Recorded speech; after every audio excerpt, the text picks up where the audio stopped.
What's going on, everybody? Welcome back to another day, another episode of 30 NSG. On today's episode, we're going to be talking about... Oh, let me bring up chat. We're going to be talking about No Man's Sky Omega. Is my volume okay? A little low. Hold on one second. Good. We're going to talk about No Man's Sky Omega. They just launched the trailer, gave a whole bunch of information. So it's out today, right now. You can go play the new No Man's Sky Omega. I'm telling you, man, Hello Games has done something completely outside what everyone else should be doing in the industry. We're going to be talking about the head of Xbox briefing Microsoft lead reportedly told the staff that every screen is an Xbox and stressed ambitious to be a number of a cross-platform gaming company.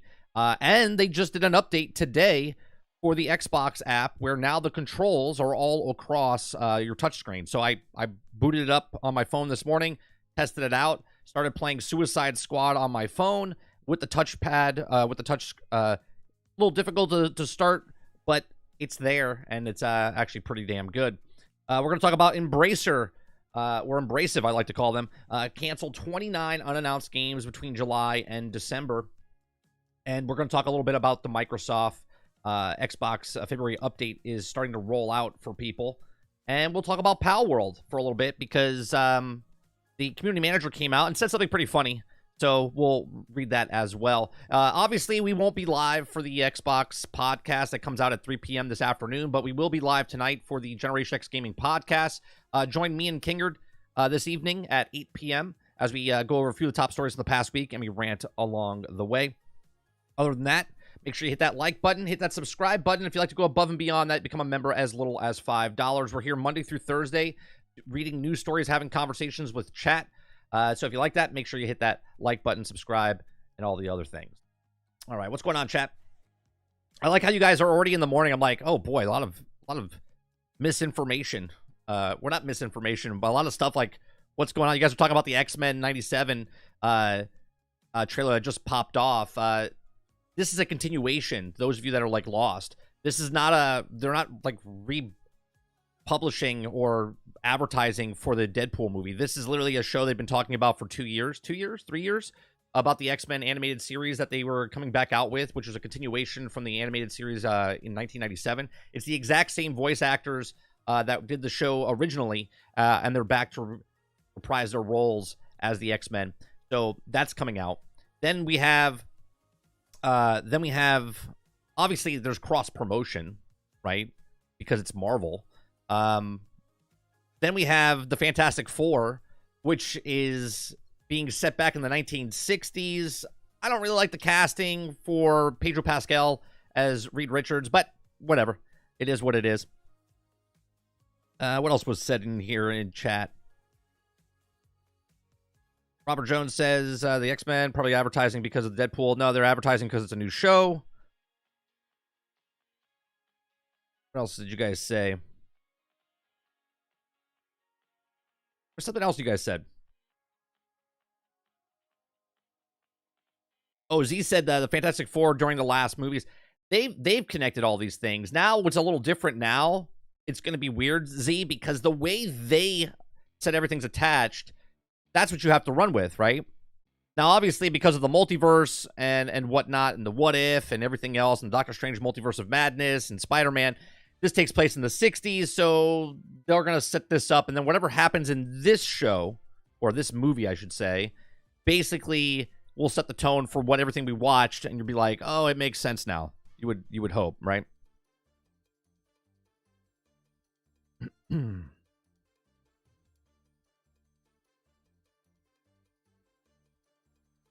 Looking forward to getting out of work and playing the new No Man's Sky Expedition.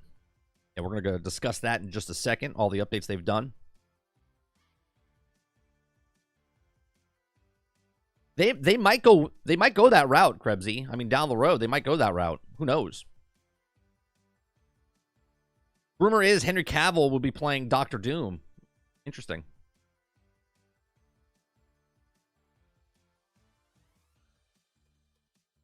He just wanted to be taller, so now he can stretch.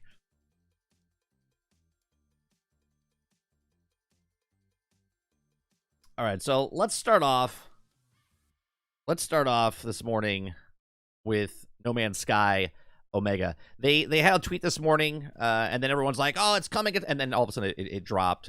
4 hours ago there was a tweet, and then this morning they just dropped it. So it's called No Man's Sky Omega. Omega introduces a 4.5. The Omega update invites everybody to embark upon a new shared interstellar expedition entirely for free. So this is interesting. Whether they're already own No Man's Sky or not, featuring completely overhaul expedition, new on-planet missions, claimable pirate freighters, and much more. I don't know how they do this. Okay, now obviously they're not giving out the game for free. It's a timed thing for when they're giving it out for free. Okay, they're not giving it out for completely free. It's timed free. We'll look at the trailer in just a second. It says play for free. So from 14 GMT Thursday, the 15th of February, to 18 GMT Monday, the 19th of February, the entire Omega expedition will be open to everyone entirely for free. Okay? They're so confident. They're so confident in their game that they're giving it away for free for the weekend, right? For the 4 days or whatever it is. And it says it's the best time for players old and new to come together to explore the universe.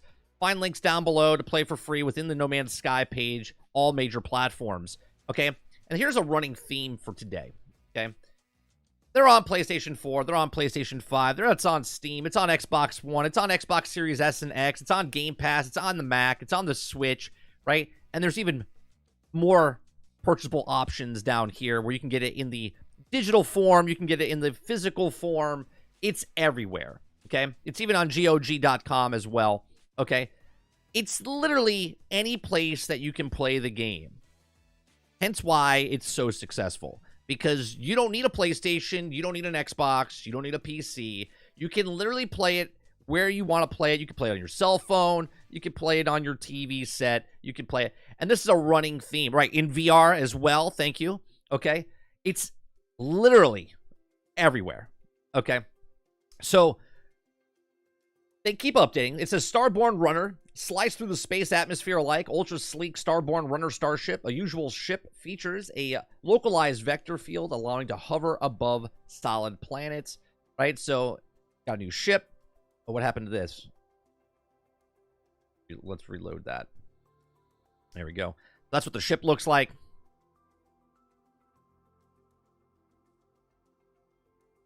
Well, the platforms have been here, though, Dave. Those platforms have been out for years. A new way to start expedition. Dive into the community expedition directly from existing save games. Bring your favorite starship, multi-tool, to face the expedition challenges and the familiar style. So you can bring your stuff along with you. Okay, shows a little bit of what you can do. Copy your nanites, expedition, create a starship. Okay. So there you go. Size of pirate dreadnought. Board defeat a pirate capital ship to confront the capital or captain and claim their vessel. Take on the universe with your fleet. Assemble around your very own dreadnought. Okay, so you can now do the Death Star trench on these ships. Take it over, blow up their, board their ship, and then take it over. So you can have a badass ship like this. This is pretty cool. Okay, the Omega Expedition, answer the call to the universe in the new community expedition. All participating travelers begin journey together on a beautiful planet. The plot course through the galaxy, explore, build, fight, and more throughout the diverse set of milestones to unpick the threads of mystery involving a past, present, and what could be. Okay, Atlas Path rework. The classic Atlas Path mission has been given a new rebirth of life, culminating in a final consequential choice within the Atlas. So if you've already been playing this, you already played this a couple times, they've now changed it up for you to go back and play it again and decide whether to embrace the path it offers or deny it. Either path will be permanently impact your relationship with the Atlas. That's actually pretty cool. So you can go back, make a permanent choice. Okay. It says also complete the Omega Expedition to claim the limited edition staff multi-tool. This is a usual ceremonial staff of the mysterious origin, but it's said to have been handed forge of the Corvex, right? So you can get this nice little staff here. Prepare expedition provisions. Build up a cache of technology and cargo in preparation for meeting challenges, community expeditions, and all accessible from aboard the space anomaly. So there you go. You have accessible notifications, manually cycle through available notifications and conveniently access mission directive, contextual hints, and general guidance. So they basically made some quality of life changes here. You got the flight pack. Okay, so now there's lightweight jetpack powered by Fairy Crimson Core and available to all travelers to complete the Omega expedition. So now you have this different jetpack. All right, very cool. There it is. Retain expedition loot. Use the shared inventory terminal aboard the Space Anomaly to furnish your primary save. And resources and technologies aren't during the community expedition. You got new planetary missions. Alien life form offer rewards for a huge array of new planetary missions, objective-specific aliens' personalities, as well as their home planet, climate, geography, and ecology. All right, so there you go. You got that. What else we got? We got Twitch drops happening. Sit back and watch Twitch streamers playing No Man's Sky Omega to earn in-game rewards. Visit the Twitch drop page. Sign up the link to the platform accounts. So there you go. You got a bunch of stuff you can get from watching Twitch streamers. Come on, YouTube. What are we doing here? Why don't you sign? Why don't we get something like Twitch drops over here on YouTube? Expedition performance rewards, a new wrap-up phase and completely community expedition tallies up the personal achievements, offering monetary rewards to take back your main save. Atlas head shield, exclusive helmet to award to travelers who also complete the Omega expedition. So you got a cool little helmet that you can also get with the backpack. You can get Seas tribute from outlaws. Cornered pirate dreadnoughts can surrender the battle and renounce their cache of gotten booty in exchange for mercy. You can go steal stuff from them. Atlas Path final effects. The conclusion of the Atlas Path has been visually enhanced and reworked to create more spectacular finale. So you're going to have to go figure that out. And then, obviously, there's a free trial from the 15th to 19th, like I said earlier. You can find links on the description on their page. And they have a bunch of fixes and stuff that they've done. So, once again, Hello Games comes out. We just had a video a couple days ago about how can they do this. How can they keep adding stuff. So, let's watch their video. Let's watch their video here to see what is happening. Introducing No Man's Sky Omega. Why is it so blurry? 4.5.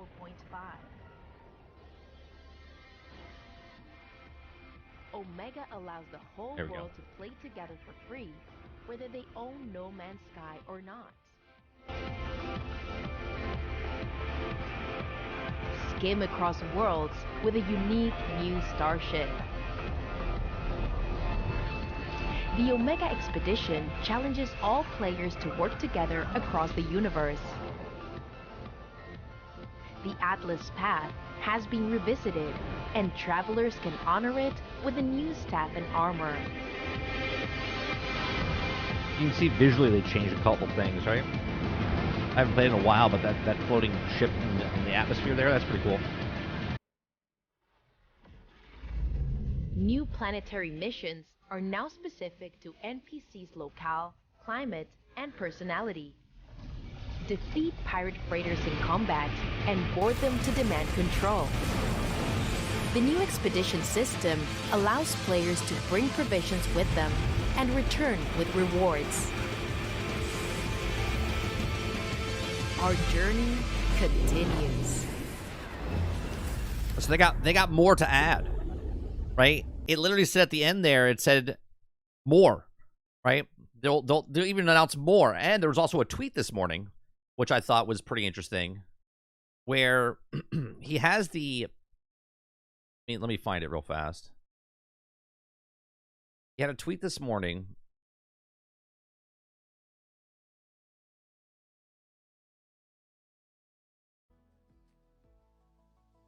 Or I thought it was interesting because...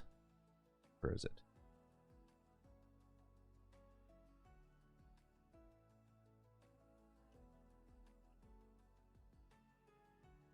There was a tweet that he had, and it also it labeled all the things, right? I think I actually put it in my Discord. Let me find it.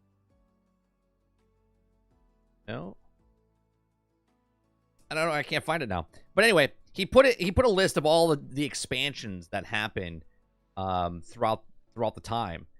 And then there was a gap between Echo and Omega, and it was ... Omega. meaning there's 4. Like, there's other things that are happening. But 30, the announcement of Light No Fire is supposed to kill development of No Man's Sky. Right. So it's very interesting to see. And even at the end of this trailer, it said our journey continues. Now, obviously, they mean it's going to continue on, but I think there's 3 other DLCs. Now, I don't know when they're coming out or what they're doing, but this is very smart. This is very smart. I don't think this is the only thing coming out today. I do think Sea of Thieves is going to make some sort of announcement, and it comes out tomorrow, where it launches on PlayStation. Again, this is just my thought process because of what they did with Sea of Thieves, the podcast for Xbox, and Xbox is the one that promoted this on their Twitter account. The video that was playing was from Xbox. I'm sure they have one for PlayStation as well, but the one I saw first was through Xbox. So I don't think that's coincidental, right? Where you can play No Man's Sky on all these platforms across the planet, on Earth here. Where that's what Microsoft's future is going, where they're going to be taking it across all platform. So much so, our second topic today is Xbox. Okay.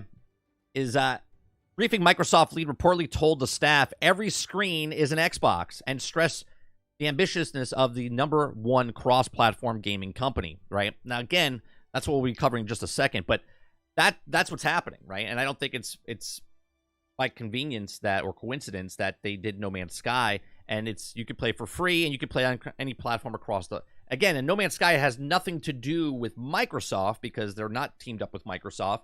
They just happen to have their game on Microsoft just like they have it on every single platform possible. It works well for No Man's Sky and Hello Games, so why wouldn't it work on a bigger scale with the consoles like Microsoft or PlayStation in the future, or even Nintendo if they have to? Okay, so it's very interesting. Let me see what you guys are saying. I'm excited for No Man's Sky. No Man's Sky, we've always talked about, though. No Man's Sky is constantly updating, and I just don't have time for it. I wish I did. That game, you could be a YouTuber, or content creator, I should say, and you could play No Man's Sky constantly, and that'll be the only game you play, and you would have content for literally years. Rebsy says Fortnite's greater than No Man's Sky for best ongoing game.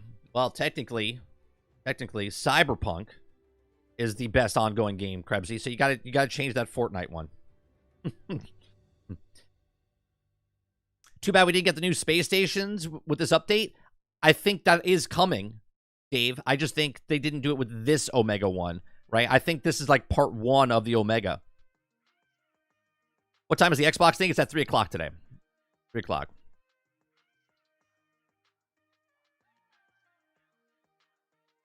Does this sound like AI to anyone? Speaking of the AI, No Man's Sky needs AI. No Man's Sky is built on AI. But 30, the announcement of Light No Fire, already read that. Okay, we're going back to No Man's Sky. I don't have time to go back to No Man's Sky, but it's out there. Another update. I mean, Omega will be there a month from now, 2 months from now, 6 months from now, a year from now, plus whatever else they add to it.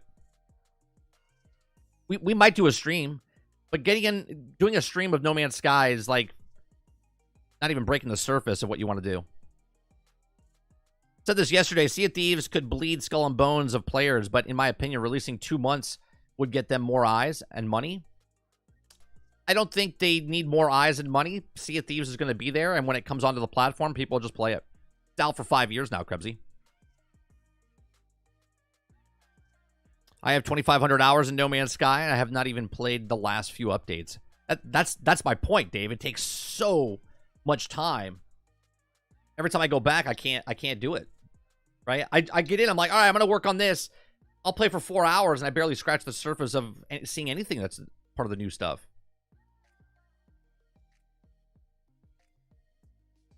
You dropped it in the Discord? All right, give me a second.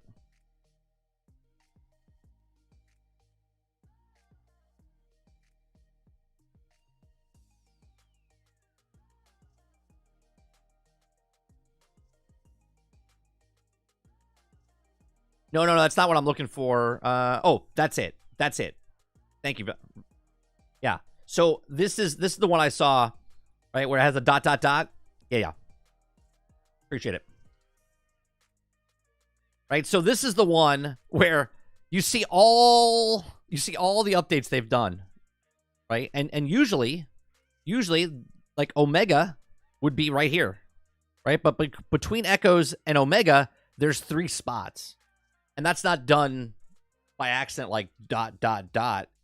Okay, like I believe there's other updates coming faster, and they've done this before in the past where they have an update, and then all of a sudden they come out with another update. I forget which one it was. I think it was like Outlaws, Endurance, stuff like this. Like this stuff came out really fast of each other. Really fast of each other. So good on Hello Games. Good on Sean Murray. Big move for them to this weekend. I love how it says you don't even need No Man's Sky. We're letting you play it for free this weekend if you own it or not. So if you have a television, a phone, a console, a PC, doesn't matter. You can go to these links, download it, play it, try it out, and then obviously if you like it, you'll pick it up.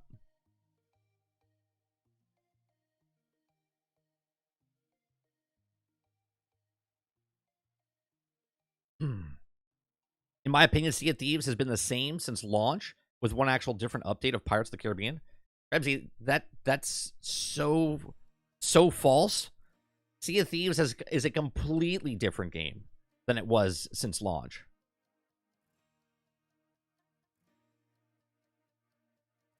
There's so much stuff they've added, story-wise, content-wise, different missions, different alliances, or emissaries, and whatnot. It's 100% not the same thing that it was since it launched. I understand you put it in your opinion.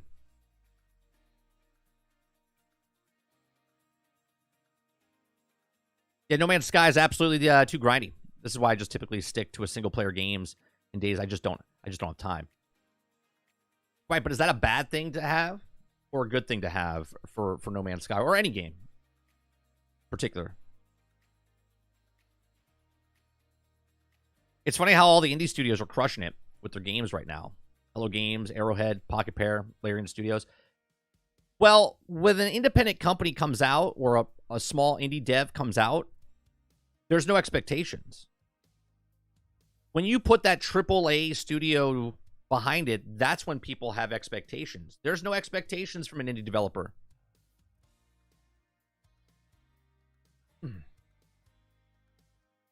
They gave the Kraken a booty. That's right.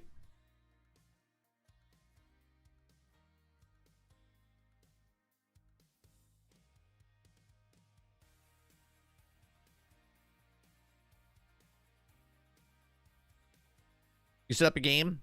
It's as easy as you want it. No Man's Sky. And there's all kinds of new game settings. There's so much they've done, 76, with that game.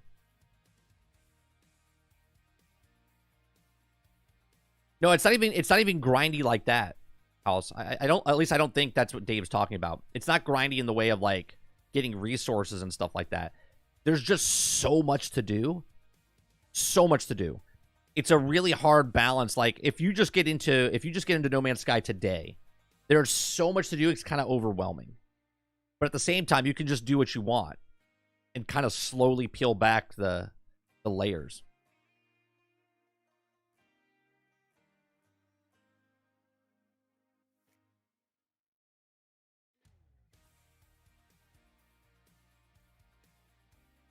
All right, so let's get rid of that. Right, it takes 20 to 30 hours to even start the game. Yeah, it's crazy big. And again, if you're a person that a casual gamer and you're like, man, this is amazing, right? There's people that just play Star Citizen, right? There's people that just play World of Warcraft. There's people that just play Call of Duty. They just play one game. If No Man's Sky is that one game for you, you got so much content to do and so much game there for the price. It's insane. Insane.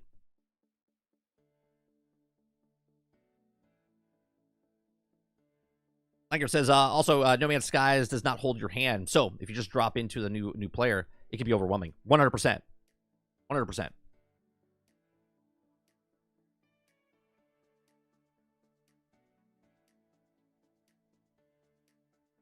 And the best part is it's cross-play, right? Cross-play, cross-saved. You can play with people. You can play by yourself. You can go visit other people's bases. I can't wait for them to start doing like full-scale battles where you have like a fleet and they have a fleet. You can control the fleets. I'm sure that's coming down the road. Right? I'm sure that's coming down the road.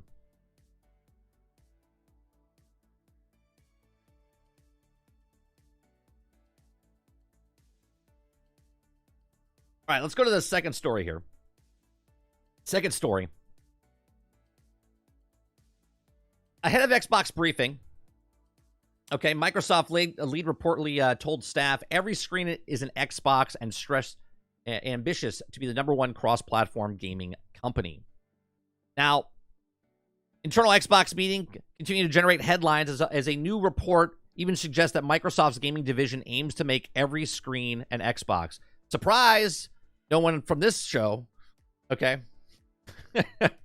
The meeting held on February 6th apparently saw Xbox boss Phil Spencer and Sarah Bond address the staff in a wake of rumors of first-party games like Starfield, Indiana Jones would be going multi-platform. Now, Inverse reports that Bond told those attendants that every screen is an Xbox, illustrating that the point is showing that Xbox Game Pass title Palworld on an array of tablets, TVs, and handheld devices. Now, this Inverse report comes from the journalist Shannon Liao, who writes Bond spoke extensively, about Xbox strategy and existing on multiple kinds of devices, greater ambitious, becoming a #1 cross-platform gaming company. Now, they mentioned specifically because she wrote about the same meeting in a newsletter last week, reporting that the Spencer told employees that Xbox had no plans to get out on the console business. This is still emphasizes the new report, but it seems that Xbox consoles might become one smaller part of the Microsoft's overwhelmed gaming strategy, which honestly, you probably couldn't have guessed after endeavors like Xbox Cloud Gaming. Now, the future of Xbox console platform has been subject of no end debate amongst the gaming community since those multi-platform rumors started swirling last week. Now, whatever the truth is, apparently it's going to lean more towards the part of the Xbox podcast featuring Phil Spencer on the 15th. Now, with this, there's also this. Okay. Now, they just did an update today. Coincidentally? I don't know. Maybe. The Xbox February update is starting to roll out, okay, where you have touch controls enabled on Xbox Remote Play now, where before, touch things didn't work. They only worked for some games, not others. Okay, new thumbsticks calibration tool on Xbox wireless controllers also. Improved filtering and sorting my games, apps, and more. Why would they do these things? Because there's going to be a lot more people coming for the first time that can download, play Xbox Game Pass from anywhere on their phone, on their mobile device, on their laptop, on their PC, on their television set. So Team Xbox continues to bring new ways to make Xbox better with players at the center as a refined experience to deliver a brand new feature based on player feedback. This month's update offers a touchscreen enabled in Xbox Remote Play to improve filtering and sorting in my games and apps. There's also a new thumbstick calibration tool for Xbox wireless controllers, and a new access restriction option to make it easier for many players to play or share consoles in places like hospitals. Touch controls enabled on Xbox Remote Play. Okay, I literally just played this morning. I tried Suicide Squad on my phone, and I have to say, besides being a little cumbersome trying to like swing with Harley and whatnot, it was actually pretty damn responsive and pretty easy to pick up. Where I hate touch controls though on a screen, but again, I'm also 45. My son will probably pick this up and fly through it. Okay, it says you want to play games when away from the console, but don't have an Xbox controller handy? Well, no problem. Xbox Remote Play now supports custom touch controls, layouts, and more, and then hundreds of games, and when using the Xbox app on iOS, Android, and Windows devices. The same custom touch-out layout available through Xbox Cloud Gaming Beta will now be available remote playing games from the personal console. This includes games like Minecraft Dungeons, Psychonauts 2, Sea of Thieves, and many more. Additionally, a basic touch controller layout can now be used on most other games. New thumbstick recalibration tool for Xbox wireless controllers. The calibration complete, so you can actually really customize it. It says we're excited to release a user guide self-calibration tool for Xbox accessory app. And this helps recalibrate thumbsticks for Xbox wireless controllers. This is part of the Xbox continued investment in improving repairability experiences of controllers. To address minor thumbstick issues, such as inconsistent responses, use a self-calibration tool, Xbox accessories app, and on console for PC, resolves issues without the need to support call or control repairs or returns. I mean, this is probably huge. for their side, right? They just let go of a bunch of people in Xbox, and they're like, yeah, you know what? We'll just employ the people that are home, and we'll just give them a tool where they can recalibrate their own controllers. We don't need to have that division anymore. Xbox enables owners on Xbox wireless controllers to self-repair the devices by selling official replacement parts in the Microsoft Store. There you go. See, you don't even need them anymore. Okay, if you're self-repairing your controller, the thumbstick recalibration tool should be used after you've replaced the controller's base and circuit board, of course, because they got to make the money off you first, as it will likely disrupt the thumbstick calibration values. Now, all thumbstick issues are resolved with this recalibration tool, including drift due to normal wear and tear. Check out more information. So there you go. So improve filtering and sorting my games and apps.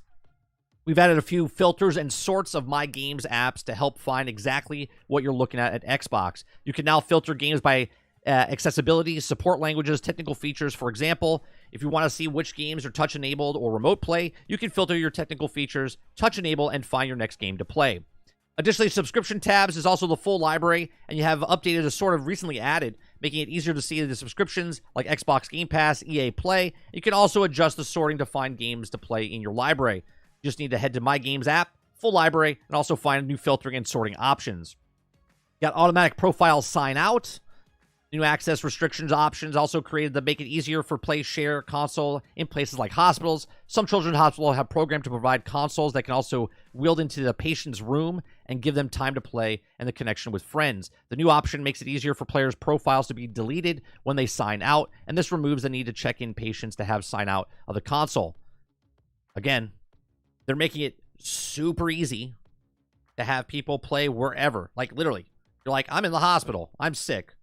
I'm going to be able to play my Xbox wherever. They're literally wherever you want to play. DMV, go for it.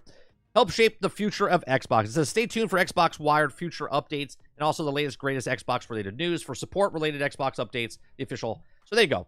This is all not a coincidence, okay? This is not a coincidence that there was a meeting talking about that every screen is now an Xbox. This is not a coincidence that Xbox has their podcast today talking about the future of Xbox, and they came out with the touch controls on the mobile devices across everywhere. It's not a coincidence that they posted No Man's Sky on the Xbox YouTube channel being able to be played everywhere, okay? These are not coincidences. This is the actual structure of what's happening with Microsoft, in my opinion, okay? I've been saying this literally for years. I've been called, you know, you're crazy. You don't know what you're talking about. I'm a fanboy. And it has nothing to do with any of those things. Or it might be all of those things. I don't know. You choose. Okay? And I've said that Xbox's future is in the cloud. I said Xbox's future is with Game Pass. I said Xbox's future is on all platforms. Doesn't matter if you're playing on the phone. And everyone always comes back with, well, I don't want to play on a small device. Well, the internet's not good enough. And I'm telling you right now, you're all going to be wrong, because this is where the future is going, because that is where technology is going. Okay? Just a couple years ago, we didn't think there were self-driving cars, and now there's self-driving cars. Okay? Just a couple years ago, you couldn't play any games on the cell phone through the cloud, and now you can. All right? So there's a lot of things here that are now coming to fruition, and everyone's shocked. It's like that famous little hear no evil, see no evil, you know, like everyone had their eyes shut, their ears closed, and nobody wanted to listen to what Microsoft was doing or seeing what Microsoft was doing, right? This is not about Xbox. This is what Microsoft has been doing and setting up for years. And all of this is not happening on today, the 15th, for coincidentally happening for no reason, okay? What's going on, Mo? So what does this mean? I think it means exactly what I've been saying for the last 5 years. I think that, yes.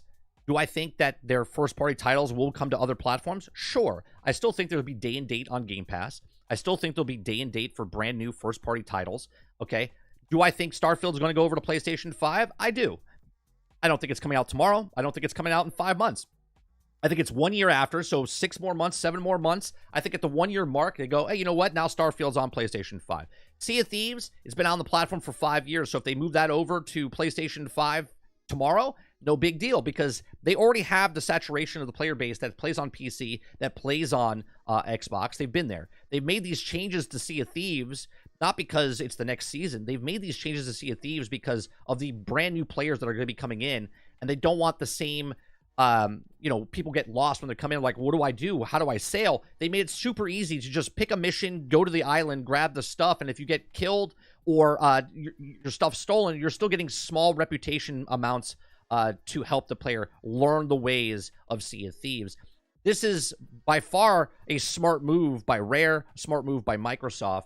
And going forward, again, I'm not a console fanboy. I don't sleep or insert anything into my consoles and sleep with them with a blanket. Okay, I play Xbox, I play PC, I play PlayStation. I don't own a PlayStation 5 because I'm a smart consumer. I don't have $500 to blow on another console where I can play their games that will be coming to PC. If I was a PlayStation owner, I wouldn't buy an Xbox because I can play their games also on a PC, right? I'm a smart consumer. I'm not a loyal consumer because the box says it's going to have games. I feel no remorse in any way, shape, or form if all games come to all platforms because that's better for me. I'm not thinking for the companies. I'm thinking for myself. And as a gamer, I love more games in more places. But these are just my thoughts. Let me know yours in the comment section down below. Please make sure you share, like, and subscribe. And if you like what we do here, please make sure you check out some of our other videos. Thanks for watching. Don't sleep with the console. You'll break it. It all depends on how hard of a sleeper are you. I sleep like a dead man. I don't move.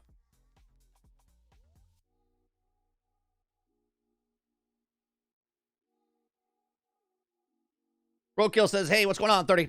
Everybody, I can't wait for all the Xbox games to come to PlayStation today. I don't know if it'll come today, but I think Sea of Thieves will come. If it's not today, it's definitely tomorrow when Skull and Bones launches. But that's just my opinion on that one particular game coming over.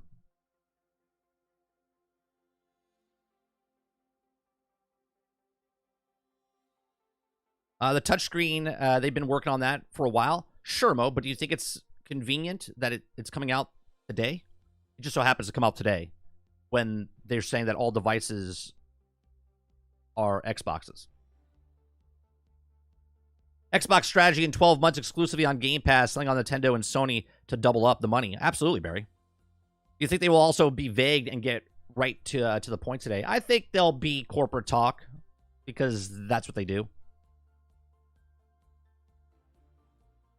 You got to remember, Crowded, a lot of people, there's a reason that Mr. Beast on YouTube makes it for a first grade reading level to understand. There's a lot of people that listen and watch stuff that they don't understand the jargon. So they'll be very vague and whatnot. Now, obviously, there's a lot of us that do understand the corporate talk and stuff like that, and we understand what they're talking about or alluding to. But yeah, I think they'll be pretty vague. Imagine even at the airport waiting area, you can slide your credit card in and get the guest log in and play games instantly. Sure. Right? Cloud gaming is the future, and Xbox is light years ahead of the competition. In 10 to 15 years, you will not need a console. You'll need a library. I don't even think it'll be 10 to 15 years. My prediction is 5 to 7. 5 to 7 years, Barry. I agree. I just think the time frame's shorter because we're already been in cloud gaming for 10, 12 years.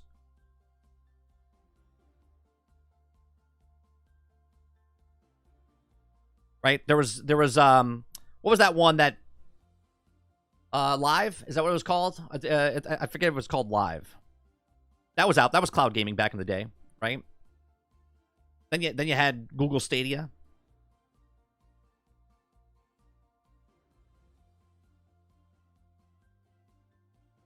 Hi-Fi Rush shadow dropping on PlayStation 5 would be such a great meme. I like it when my Xbox grabs me by my hips. Xbox isn't the only one expanding their games land. In fact, Nintendo and Sony could be doing the same thing in one day. Absolutely. Someone came in yesterday and said that PlayStation will never bring their stuff over. Meanwhile, yesterday, while we were doing the show, there was an article, and the person that's in charge of PlayStation right now said, yeah, they're really strongly debating if they should bring their first-party titles to PC day and date. Imagine that. Imagine that.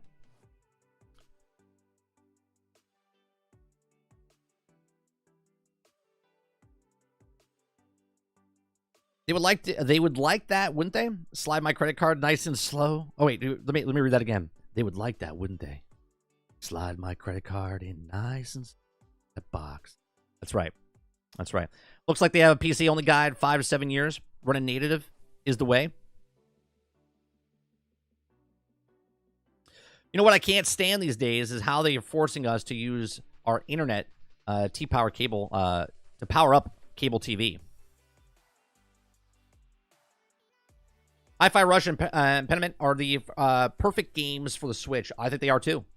It would make sense for that, right? Like Hi-Fi Rush coming to PlayStation would also make sense, but I think it would make sense more for Switch. I think it's that type. Visually, I think it's more appealing, and people that play on the Switch would actually play that game. I think it would work awesome on the Switch.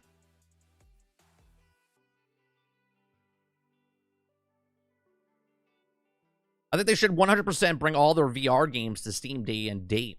The meeting was too small and to not do that, in my opinion. Did you guys see Zuckerberg? Zuckerberg had a video came out talking about the Apple Pro Vision, and he was talking about how MetaQuest is the only VR headset out there. Or, yeah, I think he said it was the only VR headset. Maybe I'm paraphrasing him, but he said it's the only place you can play Xbox and video games with precision, right? Where you can get the big screen and stuff. And I'm telling you, I love using this thing to play my Game Pass and stuff when I'm away from the house.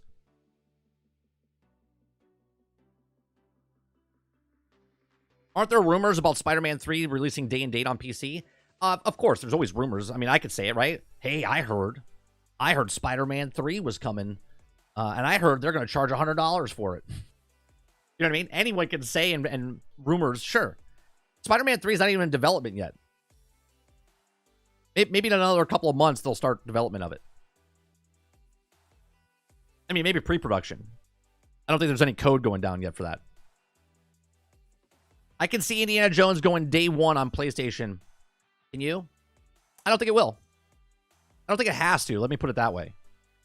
I don't think it has to. If it's a first-party studio, I think it could be a time exclusive. If that time exclusive is 6 months, if it's 3 months, if it's 1 year, it could go. But I'm one that's been saying it for years.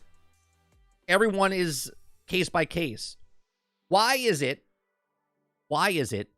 as a customer, right? The people that are like loyalists, that I need to know what game is coming out for the console when like, you have plenty of time to buy your game, right? If they announce Indiana Jones and they say it's coming out in December, and then leading up to December, all of a sudden they say, oh yeah, it's only on Game Pass. Leading up to that was I'd be like, oh, I bought a PlayStation thinking it was coming to it. Like, you can hold down the fort. You don't have to buy the things pre-order. You don't have to buy day one, right?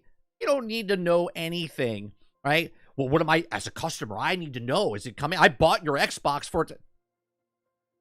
I don't know what to tell you. You got an Xbox, you can play it. You don't have an Xbox, you can play it. Sounds like a really bad first world problem, doesn't it? But loyal. They ruined the brand. Okay. I was staying in a motel where the internet was used for me to watch ESPN, their cable shows, and their internet speed was strong enough for me to use the internet on my laptop. Yeah, I played when I was in. We went to Austin, Texas. I brought a laptop with me, and I started playing BattleBit Remaster on Steam. Okay, I downloaded Steam. I downloaded my library. Started playing BattleBit Remaster on my laptop.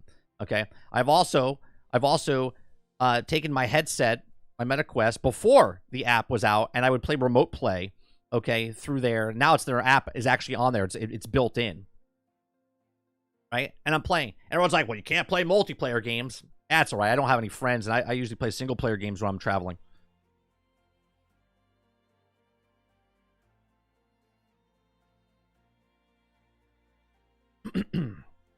They have games, though, Mo? It's just, Mo's starting the console thing again. You buying crap for 5 years, ruin the brand. Rise of Ronin is out in 2 months. You got Stellar Blade. You got Rise of Ronin. What else you got? You got a couple games coming out for PlayStation.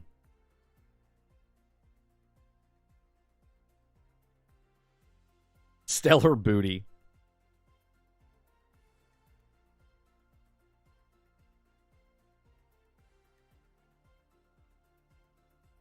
The Netflix gets GTA 6 exclusive. I'll die laughing. We talked about that last week.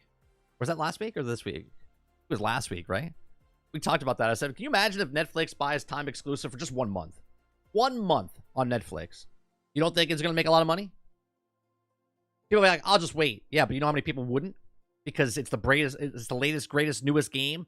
You imagine 1 month exclusive just on Netflix only. That's all they need. That's all they need. They don't even need 6 months. 1 month, and Netflix would explode.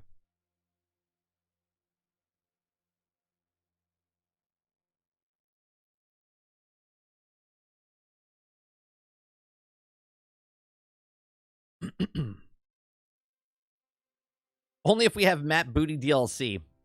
Then it would be Stellar Booty. The Stellar Blade dev is winning over the internet. What did the Stellar Blade dev say?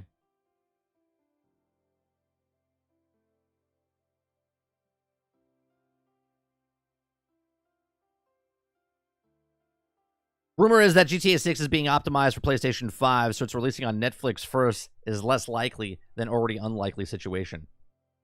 It is until it isn't. Right? Remember, Starfield was coming to PlayStation 5. Redfall was coming to PlayStation 5 until it wasn't.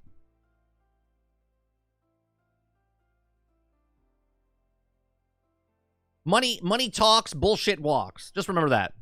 You'll make it you'll make it far in life just knowing that.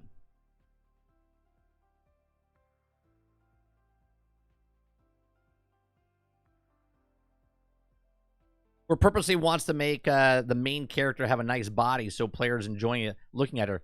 Hey, the reason I liked First Descendant, that bunny character had a fucking nice ass. I mean, that's just, I mean, if you look at that ass and go, yeah, I don't see it. I don't see it. Like I don't get it.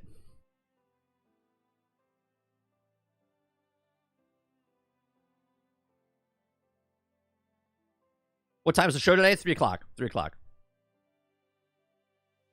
We all knew we weren't coming to PlayStation 5. It was obvious. Bad leaks and information.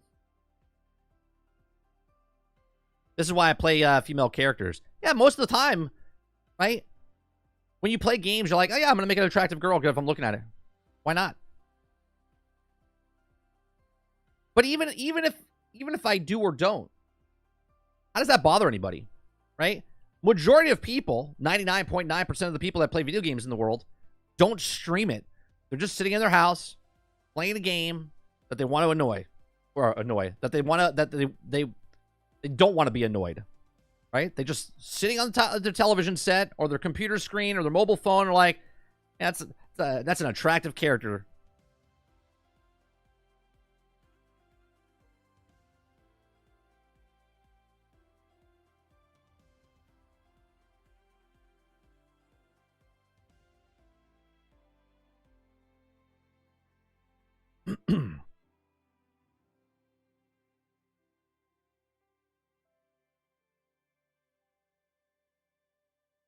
Yeah, I've never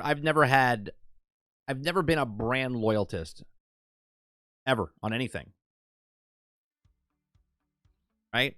I shop at Costco, but if BJ's has better deals, I'll go to BJ's. Right?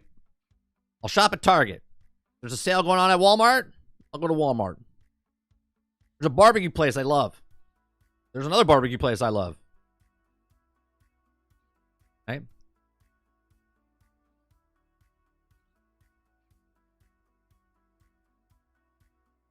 BJ's sucks. That's true. They do. Blowjobs, that's what they are. That's what they do. They suck. Yeah.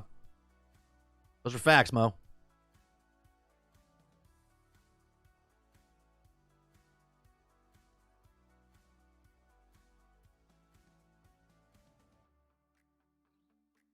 Is there enough room, I guess? Just not my nice sofa.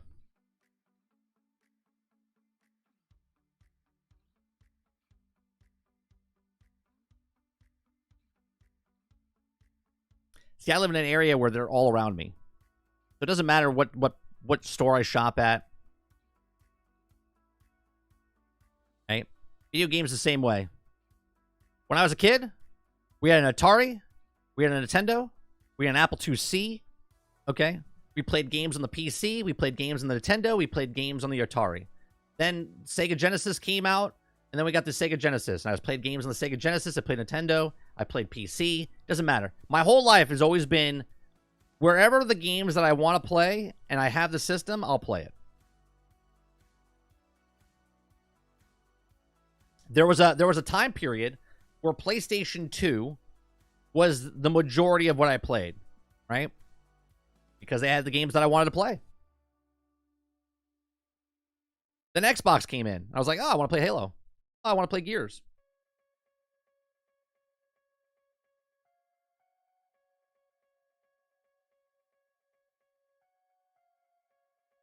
Sarge says, unless you know the prices of the things that you're looking to acquire, you don't shit about better pricing.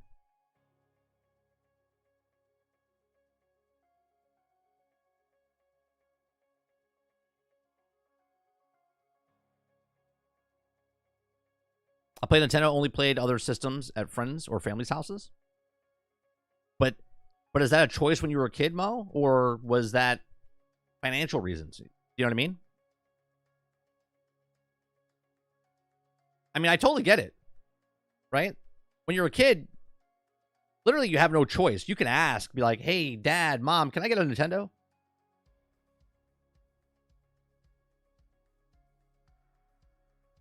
You see those kids nowadays?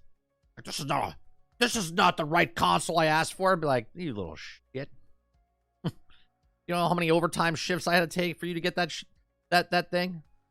Ungrateful bastards some of those kids are.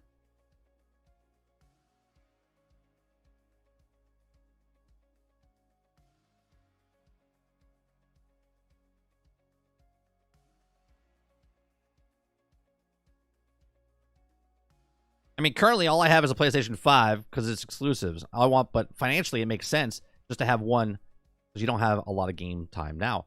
And that's a whole other conversation, right, Rose? As an adult, right, all of us have different time frames and limited time to do certain things, right? Me and Ginger were talking about it last night, right, on the podcast, right?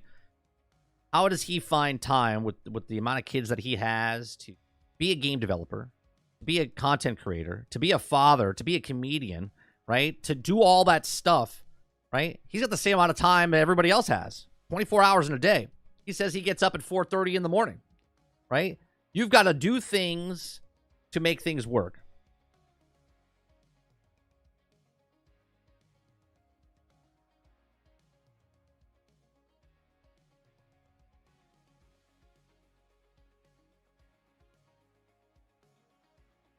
My parents couldn't afford gaming consoles. My retired grandfather, who had money stocked away, always got them for me as grandfather. I never had a grandfather growing up. My grandfathers both died when I was 6 months old. I had grandmothers.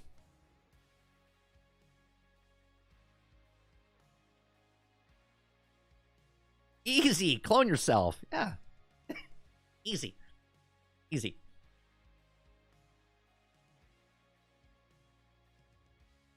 Mo's origin story.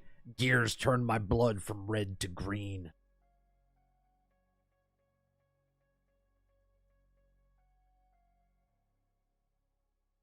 Well, you said you wanted the new Nintendo, didn't you? A lot of people got the 64 and not the PlayStation 1. Yeah. Well, during that time frame, I worked a lot. So when PlayStation 1 came out, PlayStation 2, all those systems, I just bought them myself. I was a teenager working my ass off, and I used my money where I wanted to. My first job was 13 over the summer. Like actual job, where I had to start paying taxes. I had other jobs where I got cash before that.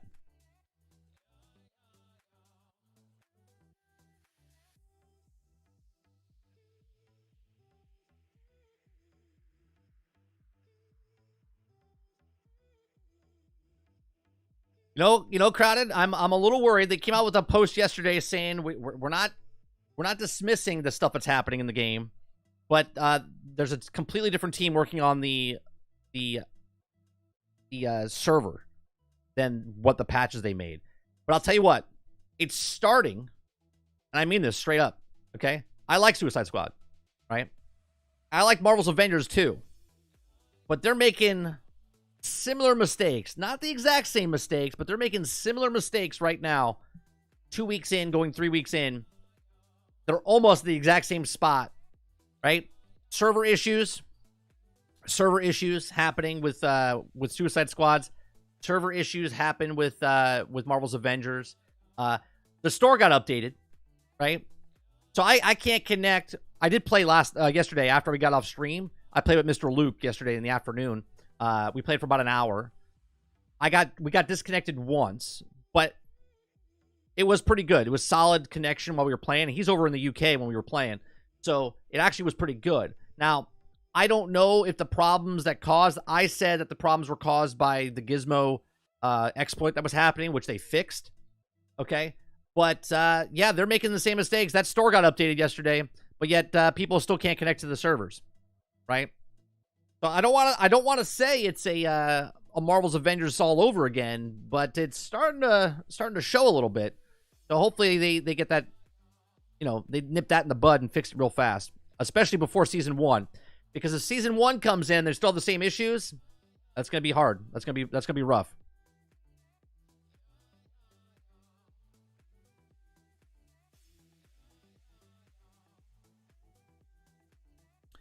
Why wouldn't you get something new and not vetted over something from someone's established? What's that answer to, Krebsy? I don't know what that statement's for. I love the first two, the books, but 3, 4, and 5 were not good. What do I do for a living? I do this for a living. I'm a stay-at-home dad. I used to be a camera operator. I used to be a first AC camera operator. I used to work for the NFL. I used to work for Hollywood. I used to did commercials, independent contractor. Now I work on a farm, like the family farm. And then also this.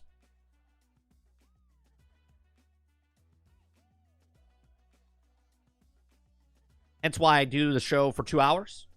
Then I do the rest of my day. And then at night, when my kid goes to sleep, Monday through Thursday, my wife tucks him in, and I do the stream from 8 o'clock to midnight. Right?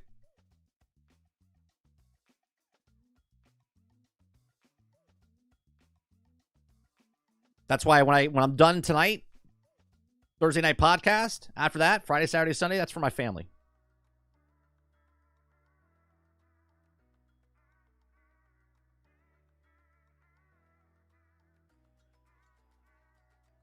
First Gears is the only good one. They're making a huge mistake nerfing stuff before they fix major problems. The game, I can't even fucking better my character due to the bugs. I'm right there with you. And they buffed the way they hit, but nerfed their health. Now, I need them to fix something, okay? Because when you play by yourself, you get aggroed by everything. And when you play with other people, it spreads it amongst all the real people that are playing. But if you play by yourself, the NPCs are just like they're not even there. Your teammates are not even there. Krebsy says, I can see the future. Live service killed Suicide Squad when the reality, the thing would kill it, is the studio's lack of understanding what the live service expects out of the company. Right. Not a lot of people understand what it takes when they put that live service and how they keep it going, what it takes to keep it going and have content so your player base doesn't get bored and move on. But again, they also said, to be fair, that this is a game that you don't need to play 24/7, 7 days, I don't know why I'm saying it twice, but you don't need to play it 24/7. You can play it, put it down, then come back. We have a story in a second about that as well. The store comes first. You know that, bro. Jason says, they never got the balance right in any of the sequels. It turned out into a shotgun fest.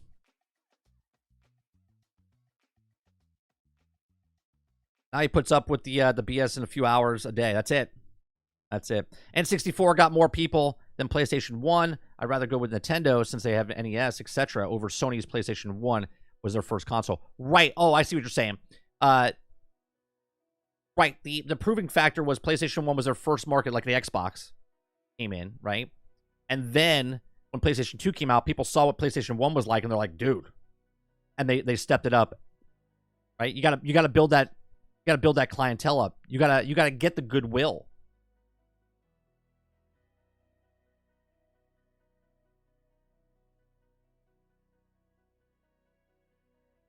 How does someone go about trying to get a cameraman job in the NFL?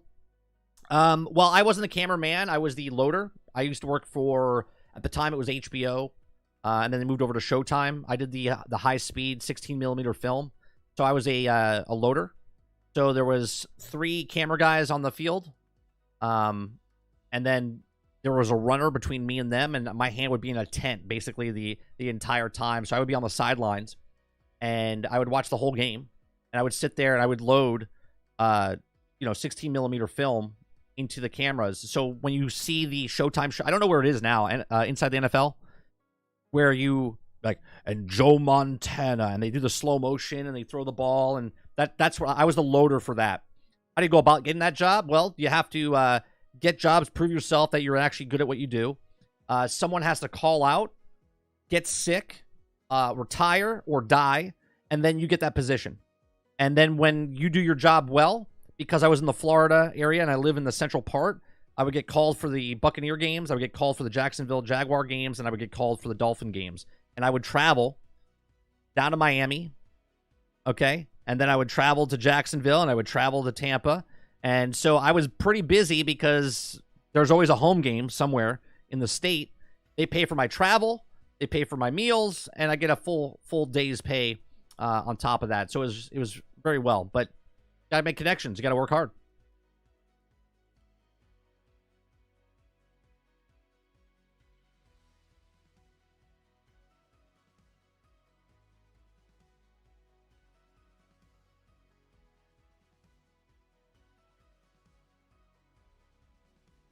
Let's see. Balance doesn't need to be first priority for all. I think, House, the reason they did it, and again, I don't know why they did it first. I think the reason they buffed or nerfed the certain thing, okay, is whatever their future plans are, what's coming to the game, the different guns that are coming to the game, that they would have to nip it in the bud. It's almost like when you start building something, like if you're a contractor, if you're off by like this much in the beginning, by the end of the building or whatever you're building, you'll be off by like 3 feet, right? If they don't make the adjustment now, okay, then it's gonna fuck up everything else in the past or in the future. So I think that they had to fix it now for whatever reason. So when the season 1 comes out, season 2, 3, 4, it's not a continuous problem going on. But that's just my thought process. I don't know if that's the reason, but that's my thought process on why they did what they did. Especially in a PvE game. Because I would assume there's rumors that there is PvP coming to the game, right? There's that 4v4, v4, v4. And the reason they would have to fix the burn is because everyone would be running the burn. And if everyone's running the burn, then you don't have that rock, paper, scissor type of thing going on. You just have dynamite in a rock, paper, scissor game. Okay? So I think the reason they had to fix the burn effect and what was happening in the end game, one, the people in the end game are the people constantly playing their game. They wanted them to stay and play it. Okay? And then 2, I think they have to fix it because of the PvP content that's coming in, where it's, again, Miller said it to us. He said it was more of a Gambit type of game, right? So I'm assuming that that's why they had to fix it now.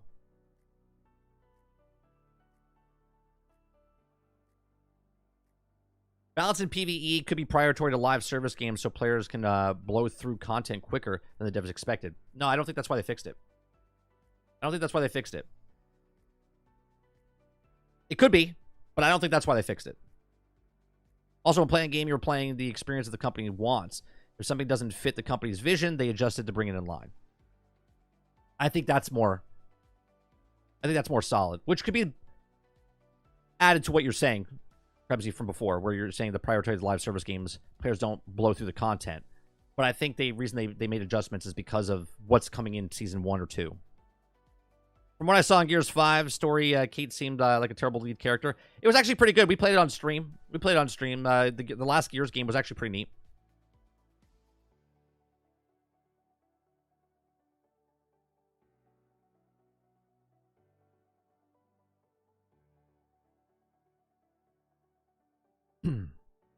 I enjoyed it.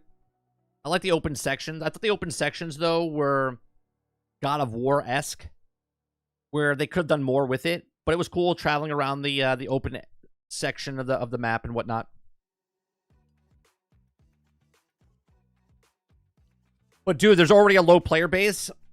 Complained about the store prices, and they raise them. That's crazy.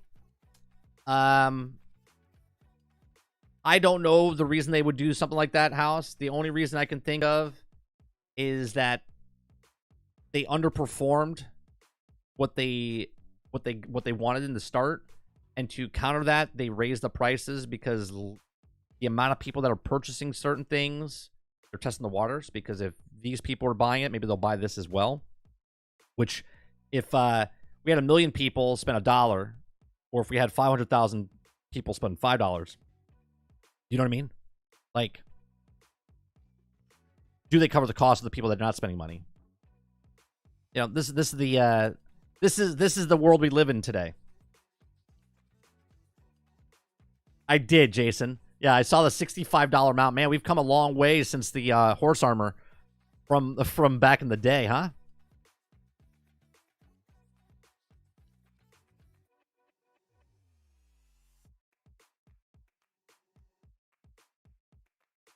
What's crazy is $40 bundles Foam Stars has. Talk about a quick way to kill your game. I mean, I didn't think that game was going to be very good myself, but $40 bundles, isn't it free though right now? Foam Stars is free for everyone for the first month, is it not?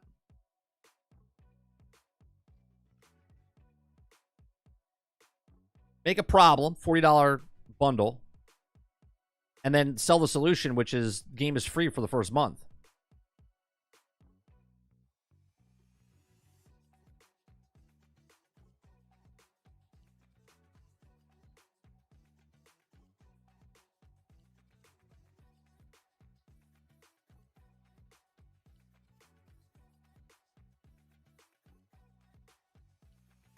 Yeah, everyone got it for free. I don't think anyone has to buy it for the first month.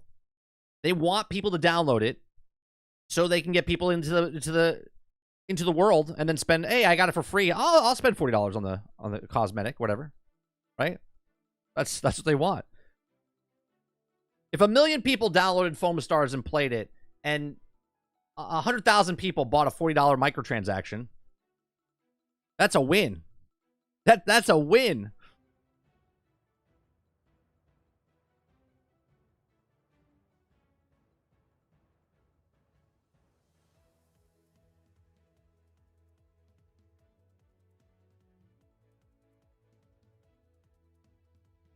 Foam is not a toy.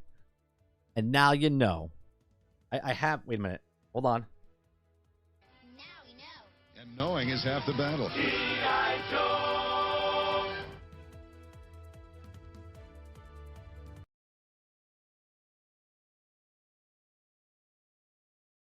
There you go.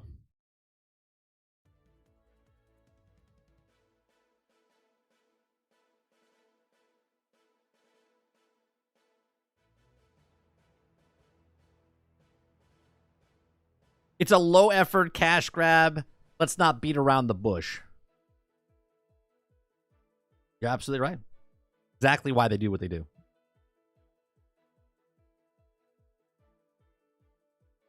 I think the team behind Helldivers should do a G.I. Joe or Bad Batch game. Ramsey said the other day, Bad Batch would be a phenomenal game in the Helldivers world. Like, you just take that... like, LucasArts right now should look at Helldivers and go, let's do that with Bad Batch. Sold.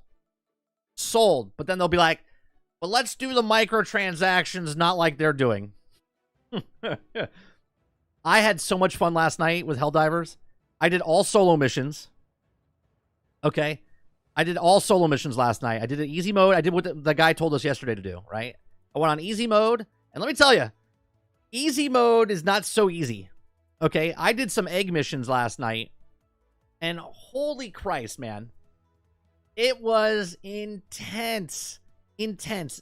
You just can't run in and just start killing the eggs, right? You gotta, like, make a perimeter. You gotta work your way into that little area. Okay, you do the call downs, it takes out a couple of things, but then your timer's down. I'm doing like airstrikes, I'm doing napalm. It's a freaking blast, dude.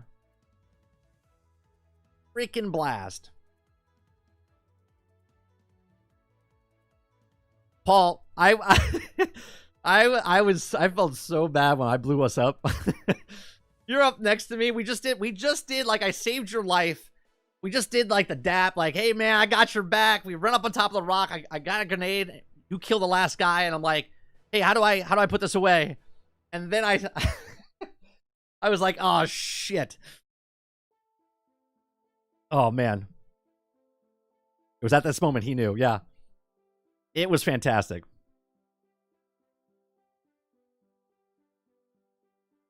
I absolutely love it.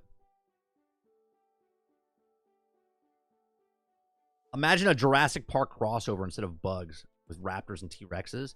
Well, there is a game like that. It was called Second Extinction, obviously with dinosaurs. It was actually a pretty fun game, but there was something missing about it.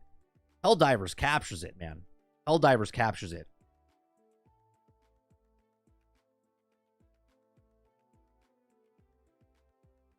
It's fantastic. Sarge, I want you to look at this game. I don't know if you have or not, okay? I want you to look at Helldivers. This game is right up your alley, Sarge. Right? I know you're going to be like, I don't fucking care. I'm not doing this.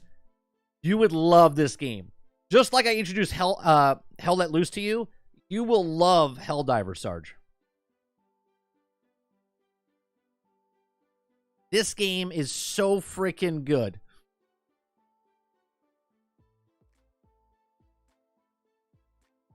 Like in my head yesterday, right?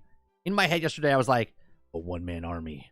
Felt like John Rambo, right? I get on the planet, I make a perimeter, I call down some stuff, I'm about to attack, I get to a high ground, snipe out a couple of the guys inside the thing, throw an airstrike in there, run in there, guns blazing. Brrr. Freaking amazing. Put the perimeter down with the mines, right? And then I unlocked a napalm mine thing, and then I have a regular mine thing. Throw one on one side, throw one on the other. Beautiful, man. It's beautiful.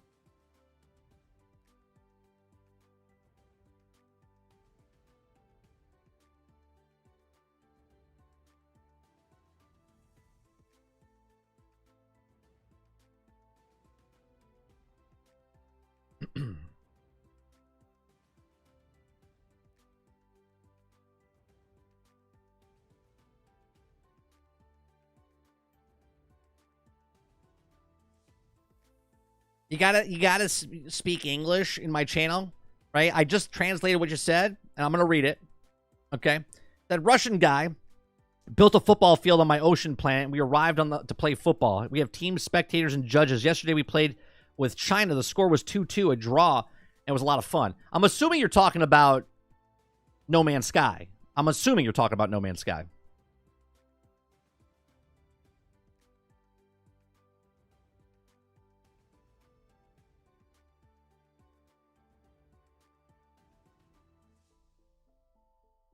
Damn, is it that good? Kylo, if you like this, do some research. I don't know what type of gamer you are. Okay. You got lucky with Hell Let Loose, and I thank you. I'm telling you, Sarge, you'll love Helldivers. Helldivers is right up your alley. Right up your alley. Oh, and your Baldur's Gate 3 ships in first quarter. So I looked at it yesterday. I don't know if you've got it yet, but it arrives in the first quarter. Did 30 recommend Marvel's Avengers? I did not. I did not.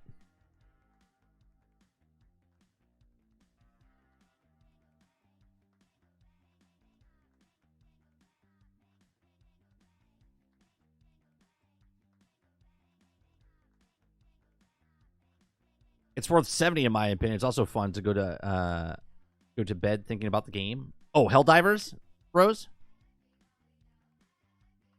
Or are you talking about a different game?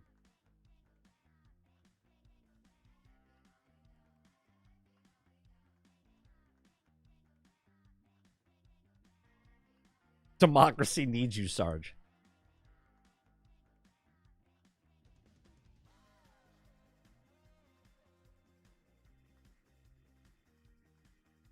Here's what I'll say, Kylo. If I know you said the other day you're playing like older games, you don't know what to play because nothing interesting.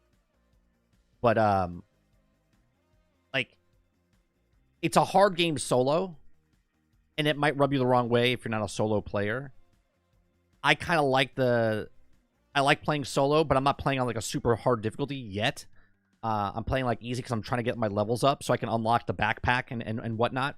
Because I want this robot backpack, which happens at level 10. I'm level almost 9 now.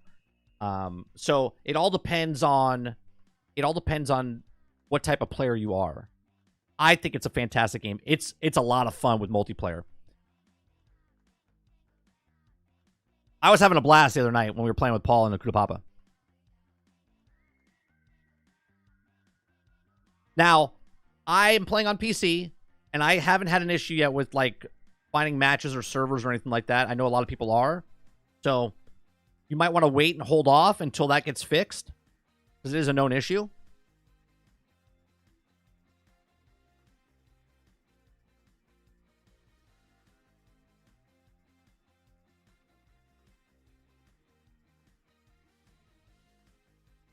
Well, it does drop in, drop out for people. Like, randoms can just join your game.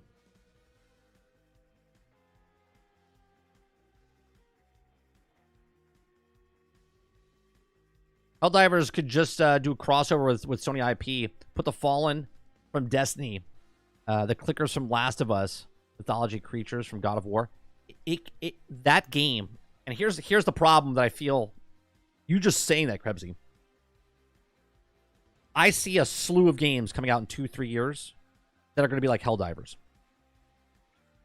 Put IP on it, right? Put an IP on it. It's going to be what that is. And then it'll be like an oversaturation of it.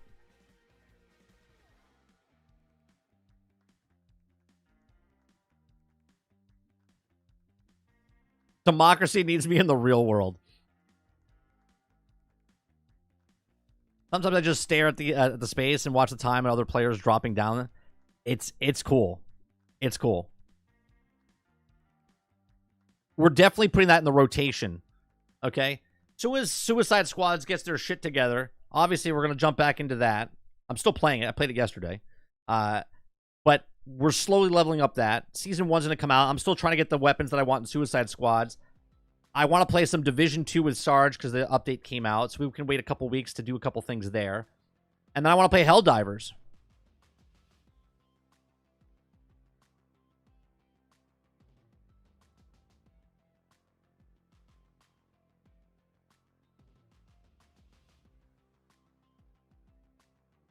I wish they could take the Metropolis map from Suicide Squad, and just turn it into a map, like a multiplayer PvP shooter, 100 people. I don't want it. Well, you're saying the map. I don't want Suicide Squad to turn into that, roadkill. But I see what you're saying. There's so much like hidden like areas and stuff. The map is very good. Suicide Squad's map of Metropolis is a really good map.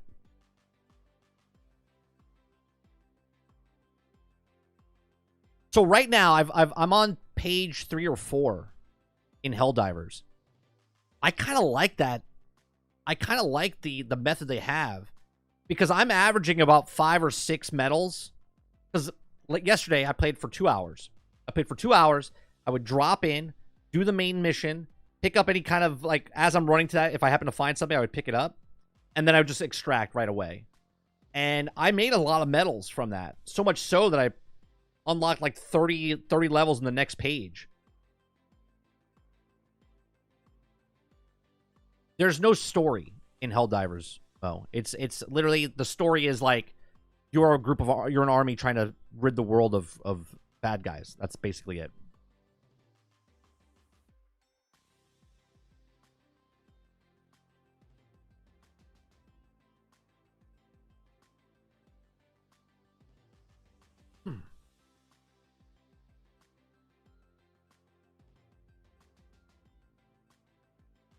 Three hours ago from Helldivers Twitter, breaking automatons launch bizarre assault on multiple well-populated planets. Oh, did they do something? Oh, last night when I was playing, they did some sort of, I don't know if it was like a live event or something. This was pretty cool. All of a sudden, the rain, the first 2 nights I was playing, the first 8 hours I was playing, the weather never changed, right? It was just like on that certain planet. I went to a certain planet and it started torrential downpour and I couldn't see shit. Couldn't see shit. I was like, what is happening right now? And I was getting attacked from every direction in the middle of a forest, and it was raining. And all I could hear was, I had my headphones on, okay? And I would hear the, you know, the little creatures coming from all different sides. And I threw my turret down. I laid down on the ground. I was like, bah, bah, bah, bah, bah, bah, bah. I feel like a little kid, man. It was fucking amazing. It was amazing. I was like, this is so much fun. So much fun. The only thing that would have made it better is that there was more people on the board with me and we were all doing it together.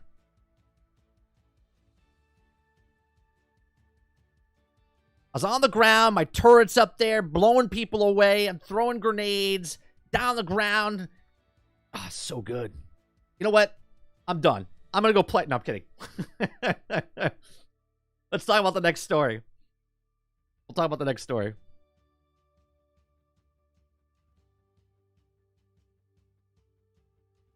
Embracive Group, that's right. That's what we're calling them, Embracive. Canceled 29 unannounced games between July and December. Okay.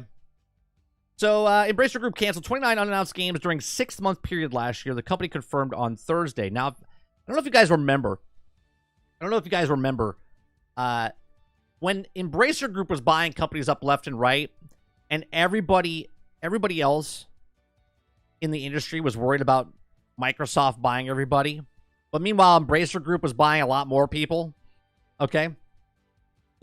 And then I was like, you gotta watch out for Embracer Group. I was like, they're buying a lot of stuff. I was like, they're probably gonna do a fire sale or close a lot of studios down. And sure enough, I mean, this happens all the time, right? Coming from the film industry, movie studios have a lot of movies that get canceled that you never even heard of, or they get filmed, they get put on the shelf. This is the same type of thing in the video game industry, right? So the company announced in June of 2023 it was implementing a restructure plan, which would involve the closure of studios and cancellation of projects. Now, during the first financial quarter ended in June, they had 153 unannounced games in development across the internal studios and external studios. It was financing 153 unannounced games. That is crazy. Okay, that number fell to 138 in its second quarter, and then to 124 in its third quarter, and it ended in December. Now, again, I say this analogy all the time as well, okay? I say movie companies, movie studios, have like 10 to 14 movies a year. Out of those 10 movies, 7 of those movies will not make money. They will not make money. They'll break even or below. 3 movies will make money. 2 of those movies of the 3 will make a bit of a profit, and 1 will be a blockbuster and make a shit ton of money, which then covers the cost and everything, basically of everything else that failed. Okay, that's what Embracer Group is doing. Embracer Group is looking to get that one Hogwarts Legacy, okay, where games fail. Gotham sold poorly. Gotham Knights sold poorly. Suicide Squad, we don't know the sales, but we can assume it sold poorly. Maybe not to their high standards. But Hogwarts Legacy sold 22 million copies.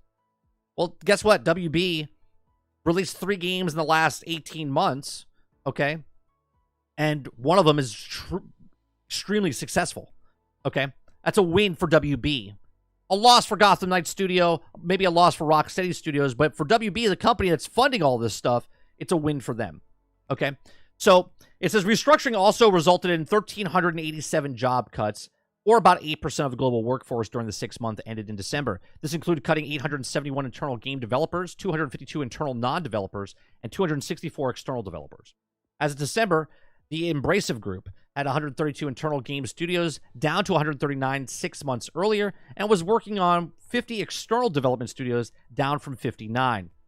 Now, the CEO, Lars, said on Thursday that the company's restructuring plan is now entering its final stretch. Uh-oh. You know what that means? The final stretch, which means more cuts. Okay? That more cuts could be coming as it looks to sell more assets. Of course. Of course. You would have to be living under a rock to not know this was happening. Right? As part of the restructure program, the Embracive Group still has a large structured divestment process ongoing and could strengthen the balance sheet, further reduce what he said. Now, he says, quote, process are in mature stages. It's important to add certain companies might initiate restructuring before any divestment is announced. Now, since announcing the restructure plan, Embracer most notable studio closure have been Saints Row developer and also Timesplitter maker Free Radical Designs. Others have reportedly been put on for sale, such as Borderlands developers Gearbox, right? Because they got to get their value. So who picks up Gearbox, right? Who picks up Gearbox? So this is yet another example of people are like, oh, Microsoft is bad. See what they're doing? They're bad. They're firing people left and right.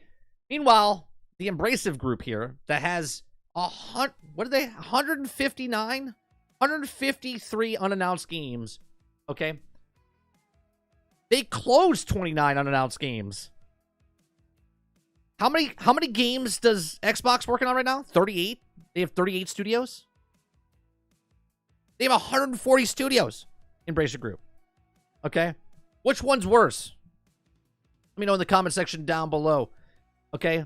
Embracer Group is trying to sell off assets. They're trying to get rid of stuff, right? These are people that had money. I want to get in the video game business.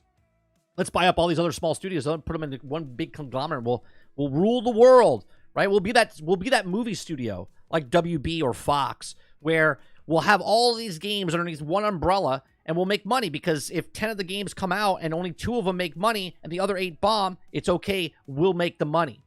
We make the money, meaning just the high-end upper guys. But the studios, the workhorses, they get their salaries and then they get closed down, lose their jobs, or they get moved over to the next one as they try to make the next game.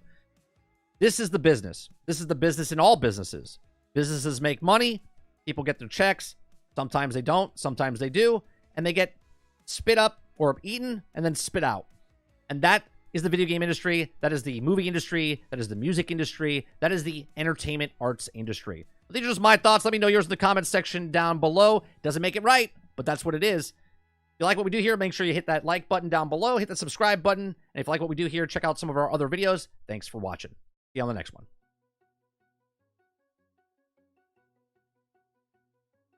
29 problems, but game ain't one. Nice, dude. Blizzard cancels survival game, imploding. Naughty Dog canceled Factions, imploding. Embracer cancels 29 games and no one says are imploding, but they're actually imploding. Yeah, isn't that amazing, Krebsy? Right?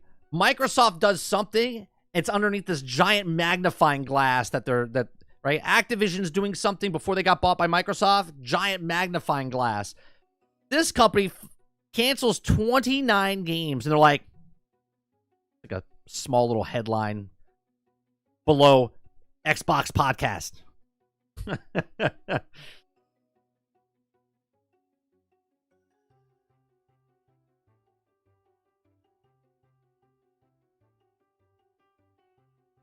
Watch Microsoft buy up a bunch of them? I mean, they could. Question is, would they? They still got to recoup a lot of the money that they've made already. Now, they are going to buy more companies this year. That's for sure.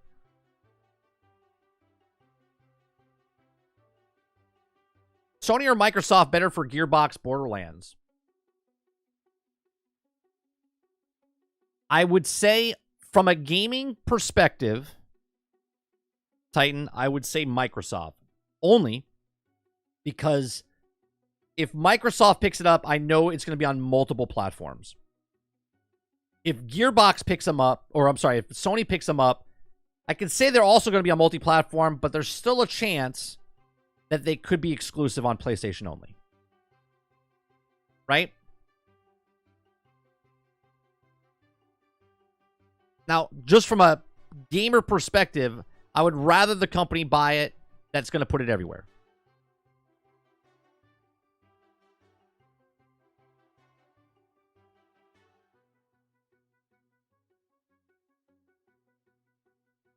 Neither. Randy Pitchford needs to go. Well, they could buy Gearbox and get rid of Randy. You got to remember, there's a Borderlands movie that's been filmed, sitting on the shelf.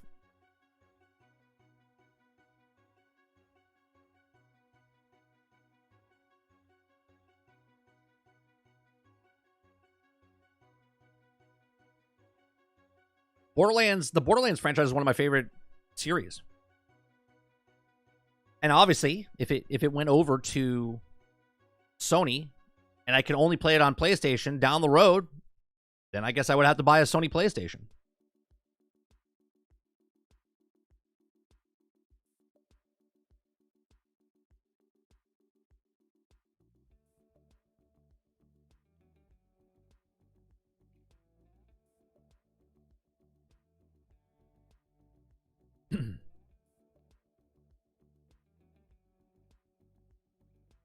I mean, personally, I think Gearbox made better games before, but, you know.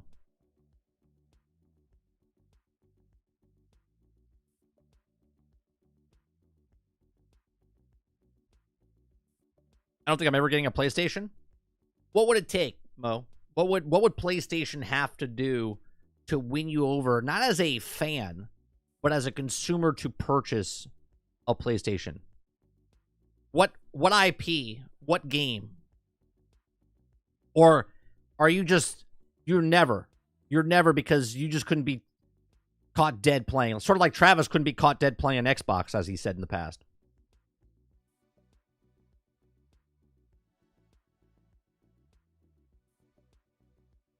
Is it kind of like a live service? It could be multi-platform Sony. Sony's coming out day and date on PC. People can deny it all they want. It will happen.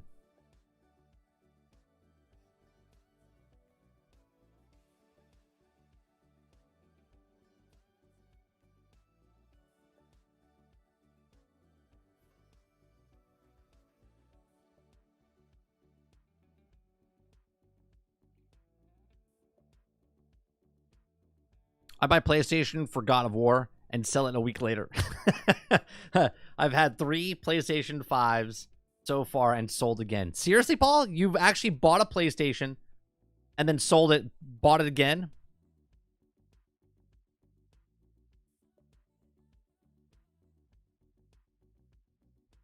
That's funny. The last time I owned a PlayStation, it collected dust on the Xbox for me. But when you had a PlayStation mode, did you also have an Xbox? Like, did you have multiple consoles? My PlayStation 3 collected dust when I got that. I told that story before, right? I liked PlayStation 3.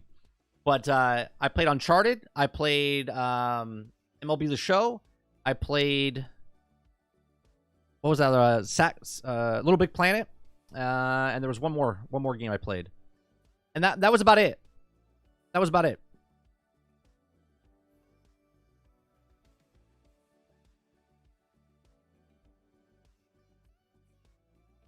I actually played...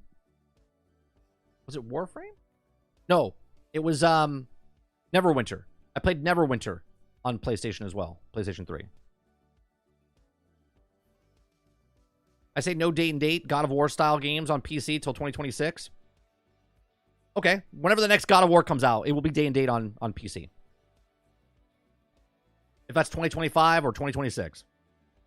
They will put their first party titles on PC. Whenever that is. They will.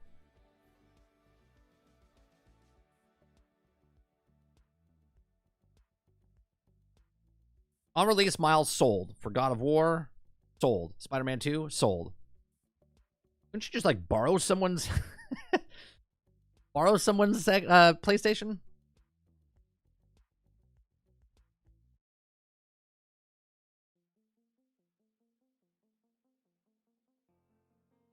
The only reason I don't have a PlayStation 5, here's how it played out. Okay? One, I have more friends on Xbox, but the only reason I didn't buy a PlayStation 5 when it came out is when the PlayStation 5 and the Xbox Series S and X came out, nothing was in stock, remember?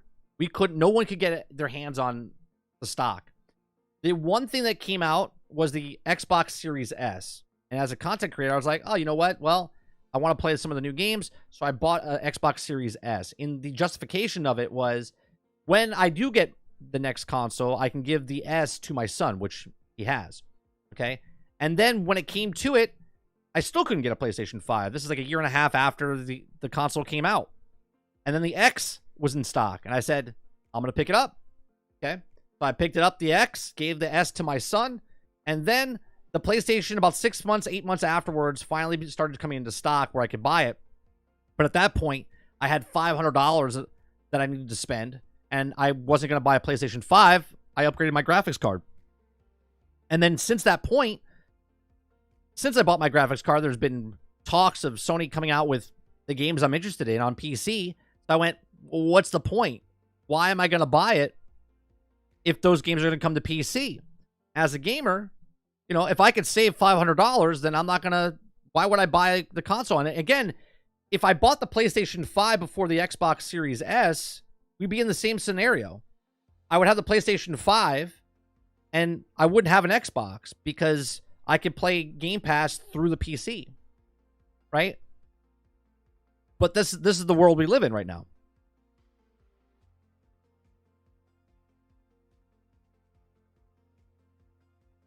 He says, like Phil saying things years ago and people just now listening.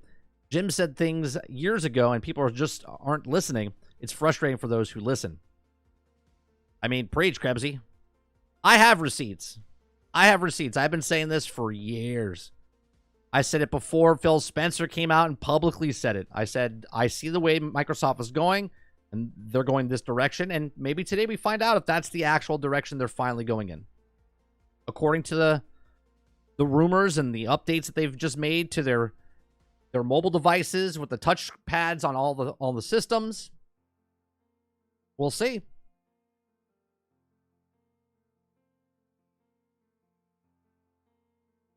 Hell, just last week on the podcast, when Kirk told me that the chat doesn't agree with me, and I said, chat never agrees with me. Miraculously, I'm more factually right.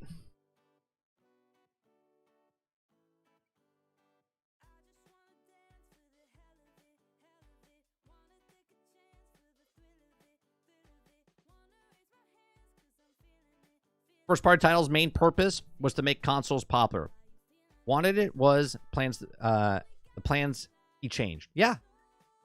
And look, you could still live in that world where you think exclusives are king. I mean, obviously, I didn't buy a Switch because of Mario. I didn't buy a Switch because of Animal Crossing. I bought a Switch because I wanted to play Ultimate Alliance.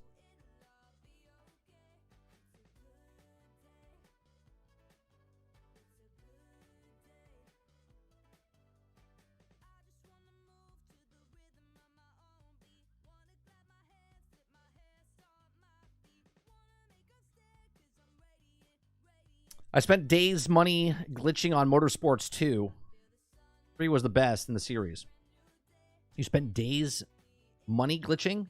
Oh, I see what you're saying. You would just do that like that one race over and over again, stuff like that? Is that what you're doing?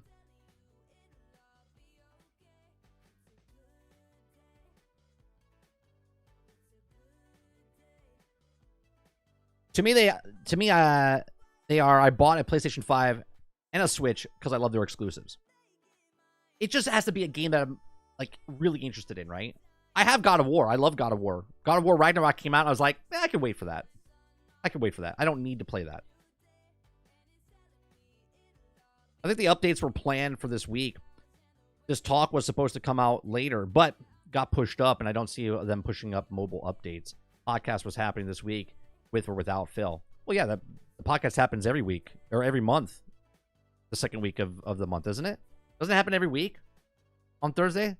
There's some people that didn't even know they had an Xbox podcast. I'm like, yeah, the podcast has been out for years.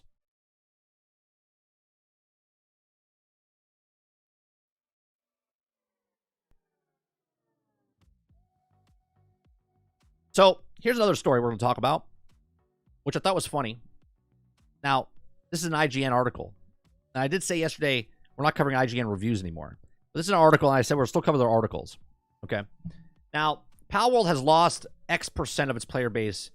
Discourse is lazy, Dev says. Now, I thought this funny because the dev came out, and we're actually going to read his tweet here. Now, Bucky, he is the community manager for Palworld and for the company, right? He says, with Palworld quickly approaching its first 1 month mark, it's interesting to look back at its own thoughts for launch. Okay, he says in May 2023, I was convinced that Palworld could break 50,000 player mark. That was their goal, right? That was their goal, 50,000.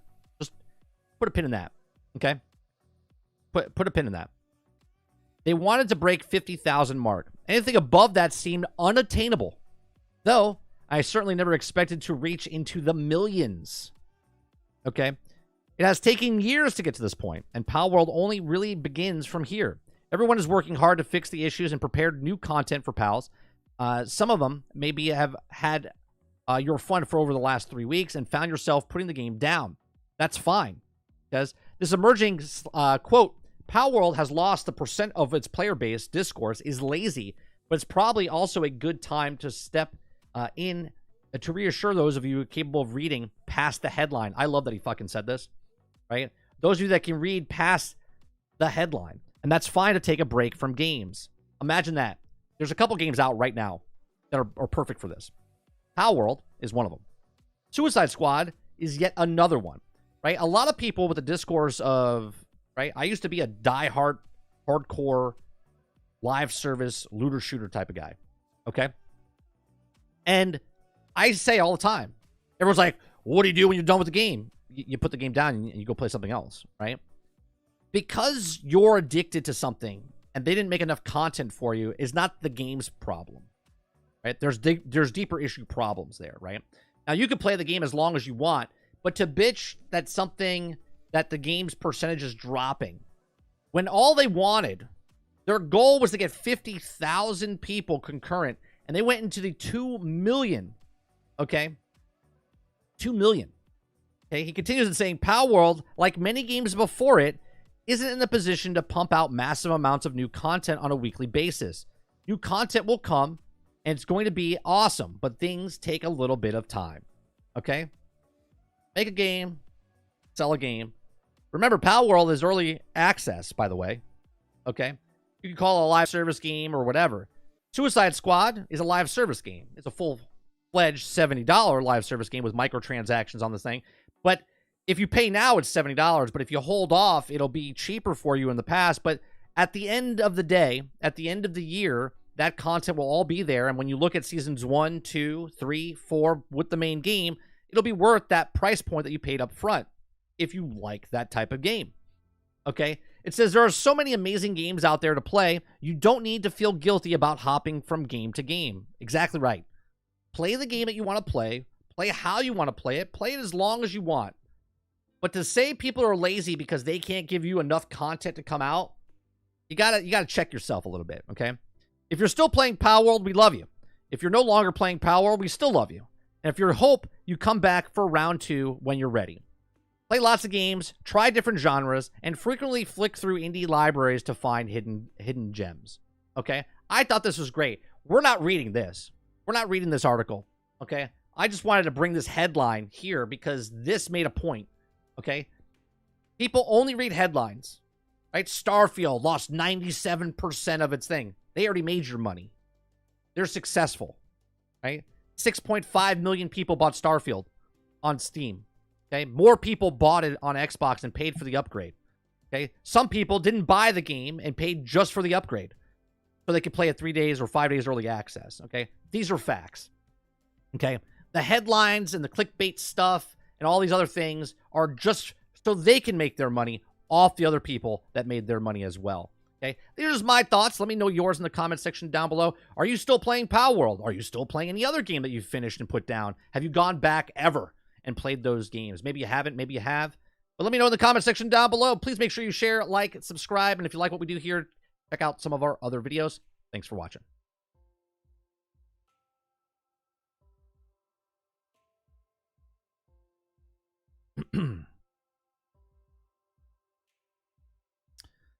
Let's see. Lost 2/3 of their player base, or maybe it's 1/3.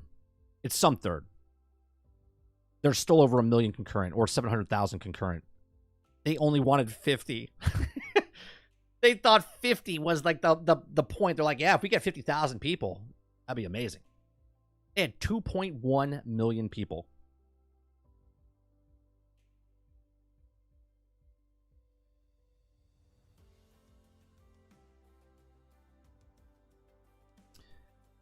What are you guys saying here? Kylo says, I wasn't even going to buy one, but I ended up doing it. Necessarily regret it. But with my PC, it's not really needed at all.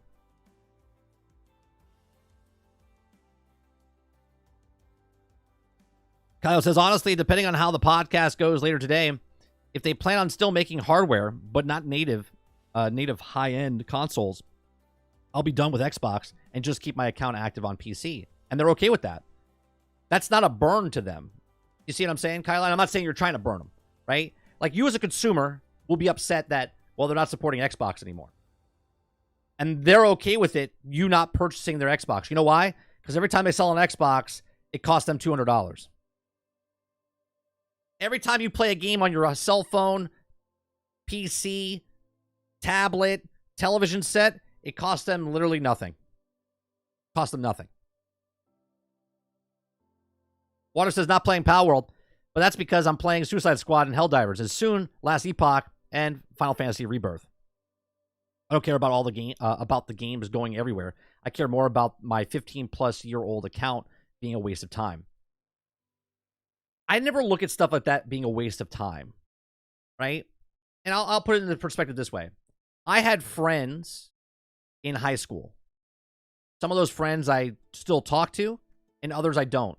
And those friends I had in high school, they were my friends in elementary school. They were friends in middle school. They were friends in high school. Okay? But then I grew and moved on, right? Those people were in my life. I don't regret having my time wasted. It is what it is, right? There's no difference. You playing Nintendo back in the day or Sega, it's not wasted. You enjoyed your time playing those games. You have memories. You have, like, you enjoyed your time. Unless you are playing the entire time and you, like, hated every minute of it. Like, fucking wasted my time. It's like,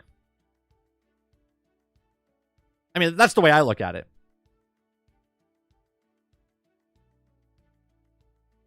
Like, if an EMP went off and all my electricity got shut down and we never had power again, would have been like, man, I'm really pissed off. I wasted my time with electricity. Be like, no, I really appreciate the time I had with electricity, but now I have to figure out something else.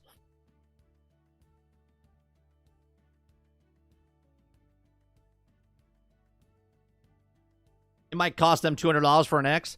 I don't know if it costs for the potatoes. Sorry, S. It still costs them money. Not as much. Hence why I've talked about the Keystone, that dongle they want to stick on the back of your television set, because they probably won't lose money off that, or a lot less money off of that.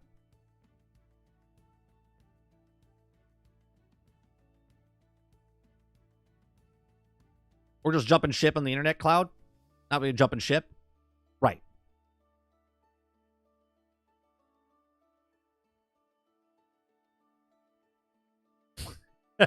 Hollis says, you think you're better than me?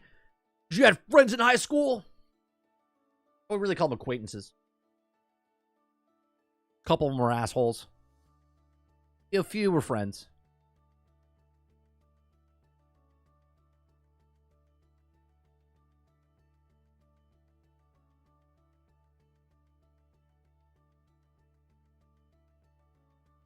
I stay on Xbox because I like the controller. My friends are on there, and my digital catalog is all on Xbox. My fiance has a PlayStation 5, and there must be okay PlayStation 5 exclusive, which hasn't been. I can. Yeah, see, I think the more reason more people buy the consoles they buy is that you have a group of friends. And whoever of your group of friends, if you have 4 friends, 5 friends, whatever it is, they make that purchase first, and they're like, I bought a PlayStation today. And you're like, oh, did you? Like, dude, you should get it. This game is so awesome. And you're like, all right, cool. And then you buy a PlayStation. And now there's 2 of your 5 friends that have PlayStations. And then there's the outsider. One of your friends is like, well, I bought an Xbox. And they're like, bro, what are you doing? Todd and Kyle are on PlayStation. We're all playing together. And now you're going to Xbox. Be like, well, I wanted to play this. Right? Most people buy consoles because their one friend bought it. And everybody else moves over.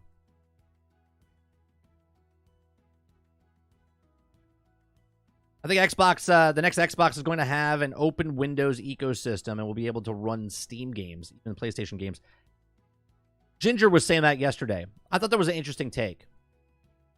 I think that was an interesting take, right? Because I think Steam would be okay with that, right? And I like the way he put it. He said that it's not about buying exclusivity. It's more like having pull and being like, look, we have all these games. We'll give them to you if you give us and put this over here, right? Type of thing. And that's why I called it the mob mentality, right? It wasn't like the mob, like a group of people. I'm talking like the mob, like, right? Like, hey, sure be really nice if you didn't have to break your son's legs.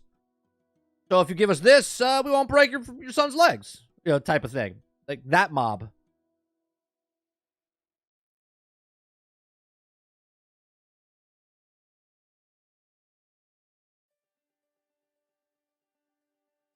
No, but what I'm saying is they would be okay with it, right? Why would Steam care if you could play Steam on PlayStation and Xbox?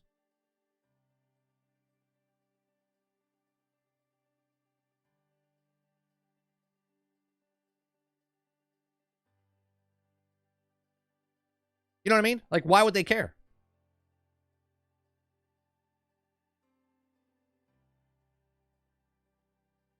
All she plays on her PlayStation 5 is Dreamlight Valley and Kingdom Hearts.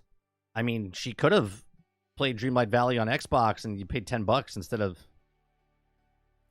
Well, actually, is it... You have to buy that game? I'm not even sure. Was that game purchased? I'm not sure. I just know it's on Game Pass. And that's how... the dude was like, and that's how little Timmy got magic legs. He says consoles are glorified branded PCs like Dell, Alienware, etc. I just find it funny that everyone pushed back on Xbox about being a set-top box where everyone's going to watch like television and stuff. And everyone's like, no, we're not. You're not telling me what we're doing. And now you have a PlayStation. You have a Roku, Fire Stick, Xbox, whatever. And you can watch Netflix and CBS and Fox and all these other things. It's just so funny to me. Never gonna happen. We're never gonna watch television on your set box, on your Xbox or PlayStation. Then here we are. Amazing.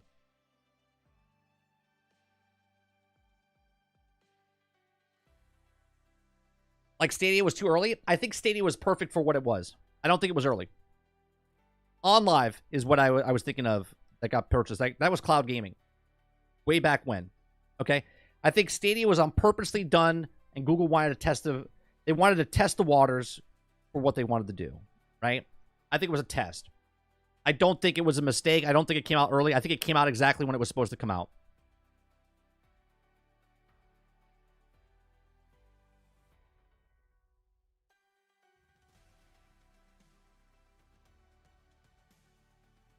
Google has money to throw, and I think they just tested it out. I thought it was dumb when they first announced it, but the tech is awesome.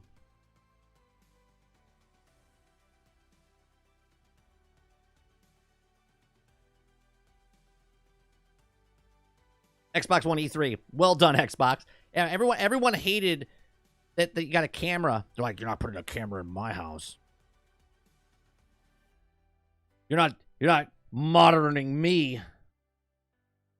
No way am I going to have a voice thing in my house to listen to what I'm saying. Alexa, what's the temperature?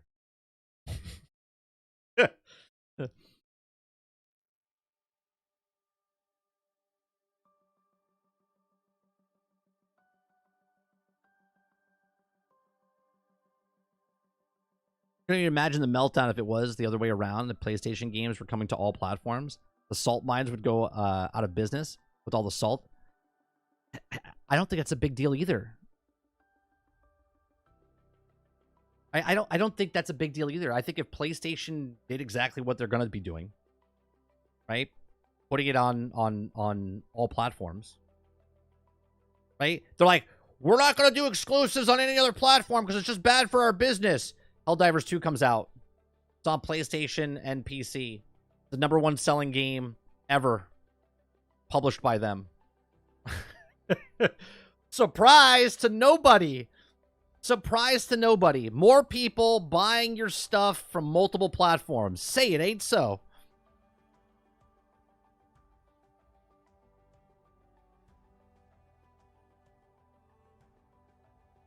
Like, all of a sudden, these people, right? Like, I love Mo, and I love the passion that he has for Xbox, but it's good for gamers to have more games, more places.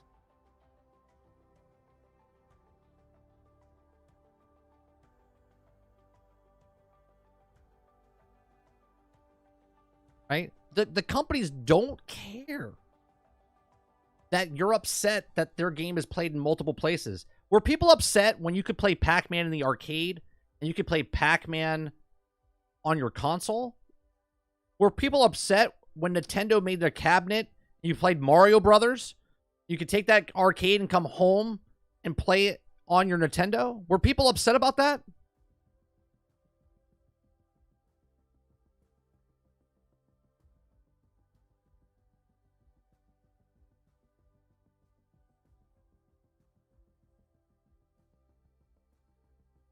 Kuda Papa says, I'm waiting for Sony to put games on Xbox so I can watch the collective Twitter meltdown. There we go. MLB. MLB is on Xbox. What's happening? Is the internet melting? It's been there for 3 years already.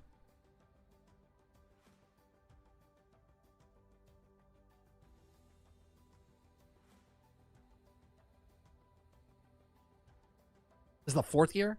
This is the 4th year MLB.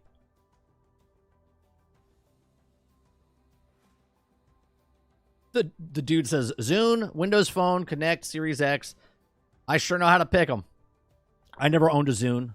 Never owned a Windows Phone. Didn't have the Connect. I do have a Series X, though.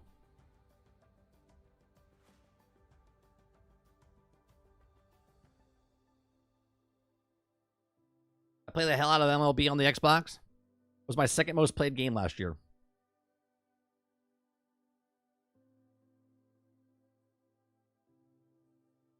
Yeah, but you can do that right now, Paul.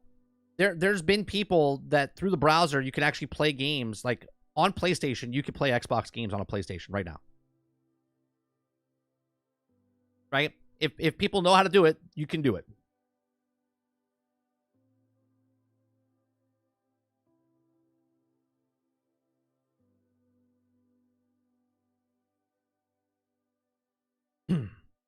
Sometimes I think Mo is he puts his phone down sometimes and his son picks up and starts typing. And then Mo comes back in and then he just continues and I'm like, is this Mo or is this someone else? Because sometimes he goes off the rails and then he comes back to us. It's like Mo's sitting down going, I'm going to chat, and he says something sensible, right? Says something sensible and then puts it down. He's like, I'm going to go to the kitchen and grab something to eat. And then his son comes in and he's like, and then he puts it down and then runs away. And then Mo comes back in and he sits down and then he picks up the phone and then he says what he says. And you're like, what's happening? What's happening right now? I'm messing with you, Mo.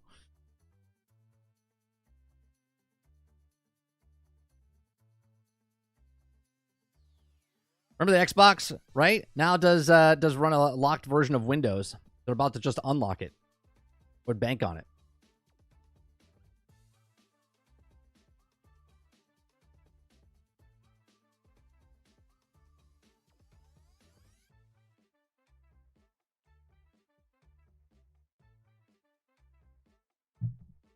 You had the Halo 3 Zune. Was the Zune... Okay, the Zune was the iPod, right? Wasn't it not? Is that what it was? Yeah. I remember this.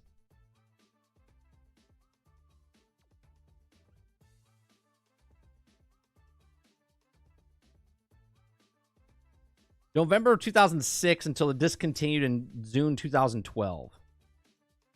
Yeah, that seems like a fucking lifetime ago. That's like a lifetime ago.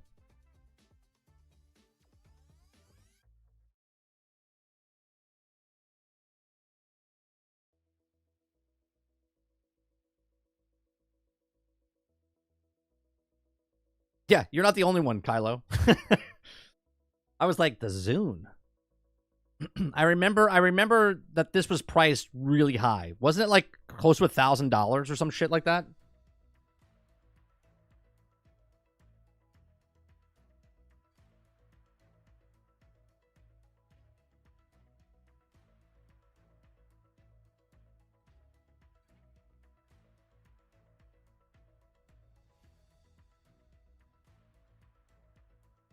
It's a glorified iPod.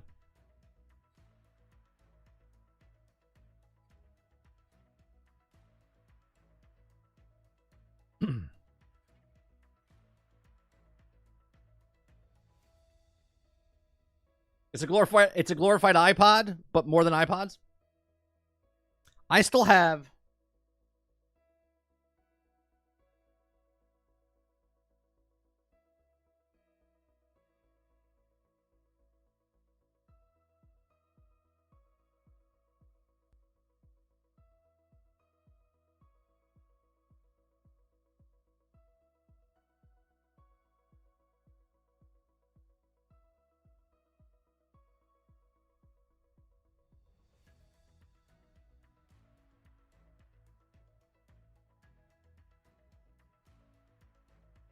I don't know where I have an iPod, like an original iPod.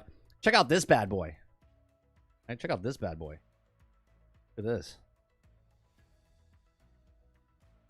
This relic. My son when he was a kid. Dude, he chewed my antenna. Right? This had a wheel that push in. That clicking sound. Right? This was a good phone.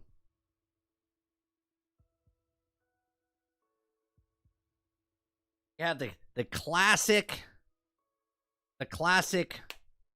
flip phone. Good times.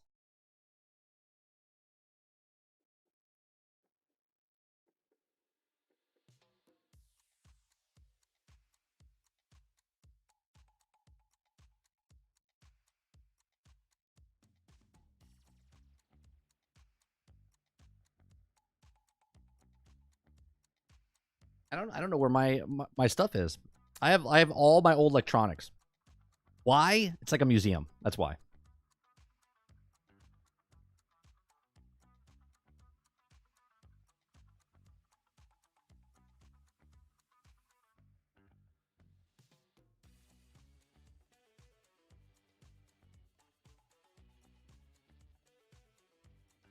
I still have my Mixer app downloaded on my phone. I think I got rid of it about 9 months ago, Pepsi.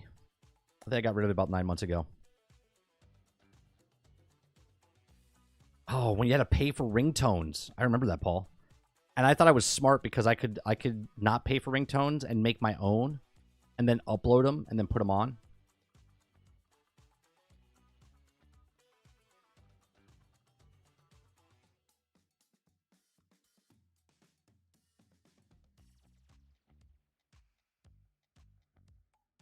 You know, the other day, Rose, you said you still buy your music on CD. The other day, we went to a store, and I saw a DVD. I forget what DVD it was. It just reminded me. I was like, I think I want to start buying DVDs again. Out of nowhere, I was like, I think I'm gonna buy some DVDs again. Like, why? I have no idea. We do have a DVD player. We have a DVD player that just sits in a cabinet. That if we ever want to watch a movie, I pull it out and then plug it in. Other than that, we just have it through Roku or through Amazon Fire Stick, or if I need a disk drive, I'll take my Xbox and plug it in.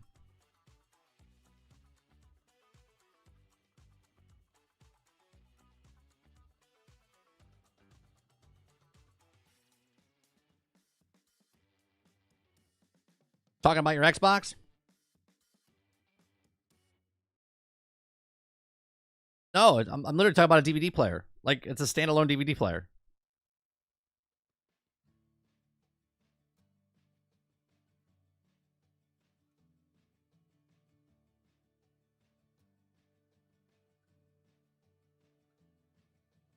Yeah, I love having copies and stuff. Let's see what's happening here. Let's go to I would show the X-Men trailer. Did you guys watch the X-Men trailer, the 97? That's coming out March. I'm not as excited as I was a couple years ago when they announced it, but I'm intrigued by it. I'll probably watch it when it comes out.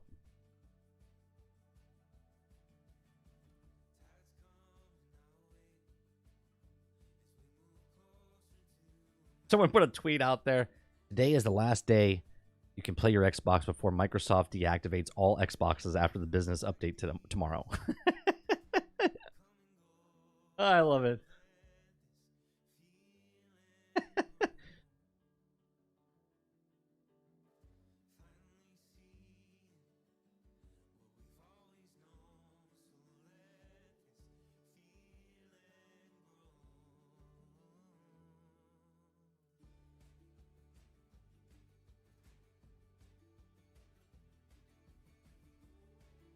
Wow.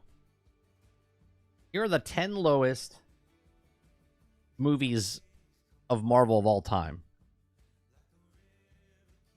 You got Fantastic Four at 9%, Elektra at 11%, Howard the Duck at 13%, Morbius at 15%, Madam Web is at 17% right now, Ghost Rider 19%, X-Men Dark Phoenix 22%, Blade Trinity 24%, The Punisher 25%, and Ghost Rider 27%.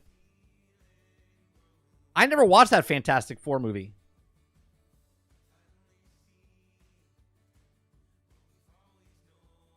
You got to remember, though, Krebsy, the people that reviewed Howard the Duck, Metacritic didn't even exist, or Rotten Tomato didn't even exist when Howard the Duck came out, right? So when people went back to watch it, the people that are reviewing that are completely different people. You know what I'm saying? Like, it sits in a different spectrum than all the rest. All the other movies here, okay, existed with Rotten Tomatoes, where Howard the Duck did not.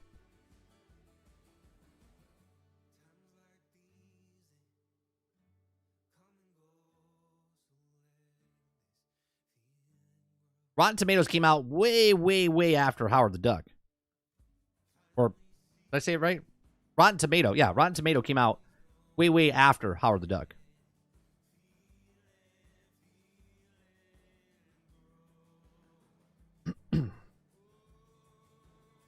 When did Rotten Tomato start?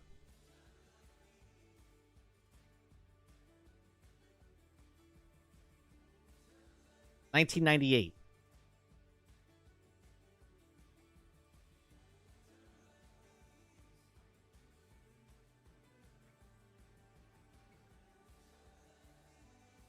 Yeah, 22 years later. Howard the Duck came out in 1986.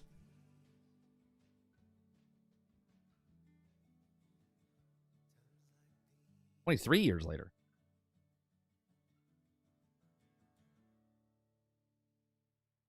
That's not getting a fair shake.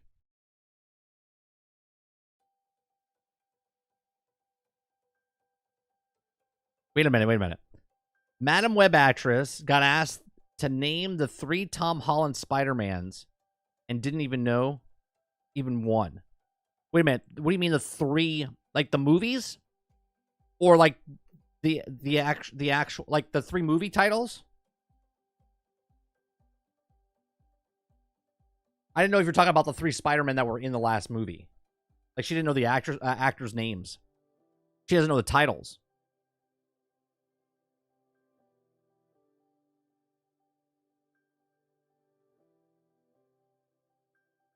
Yeah, she probably doesn't know the movies, comics, nothing. Probably knows nothing. The paycheck for him.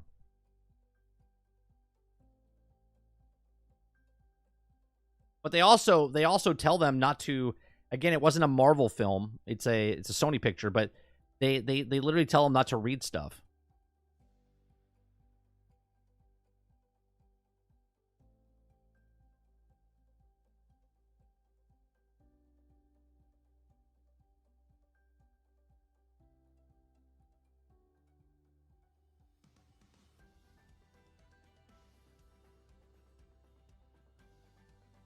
Trying to see if anything else is on the on Twitter.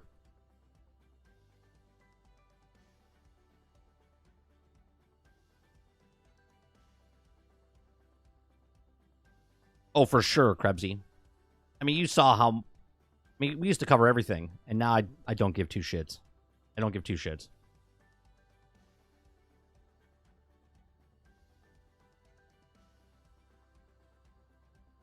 I literally made a channel to cover all that stuff. It's been up for 3 years, and I don't cover anything. That channel just sits there. I want to do stuff with it, but I made like maybe 2 posts in the last like 6 months.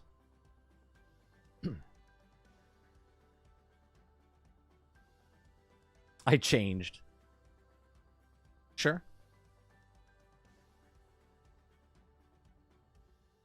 I change every day. And shower.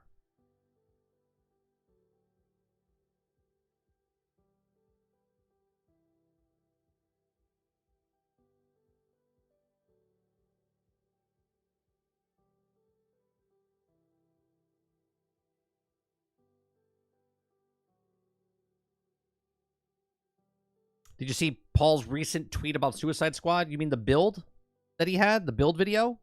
Or was there another one? Oh, you're talking about the Suicide Squad now peaking at 2,000 on Steam with lowest under 1,000? Talk about that one?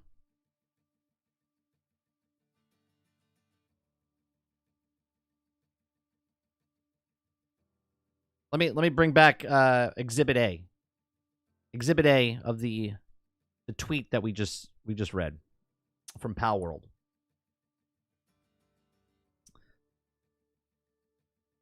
Right? Exhibit A.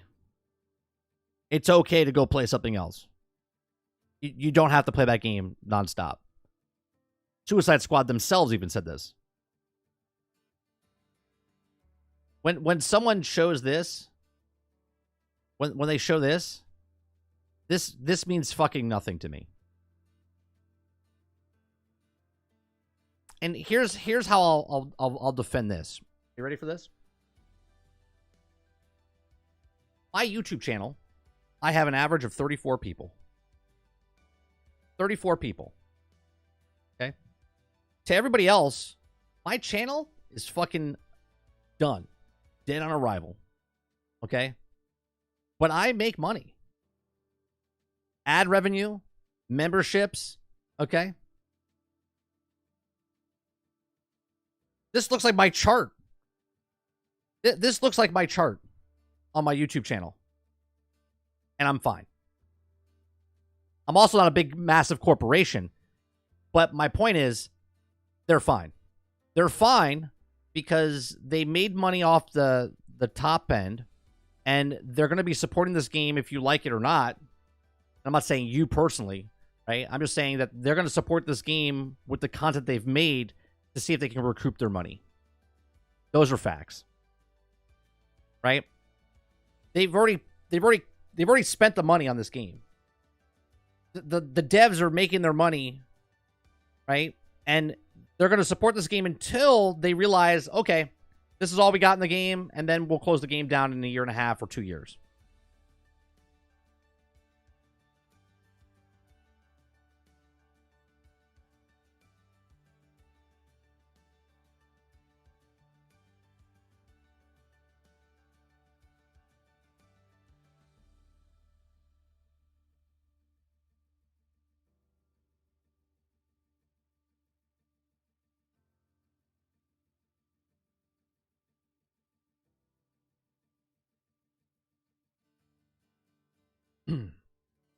Oh my god, the game's dying.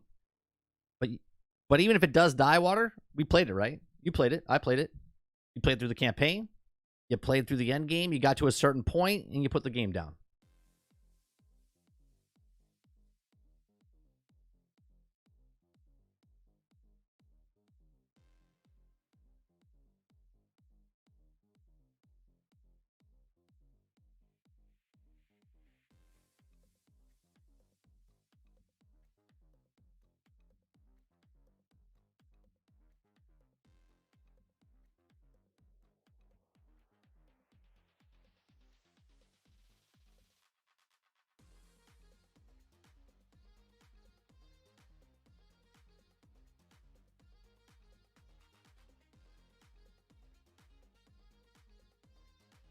Here, I'll show you. This is my chart. Okay.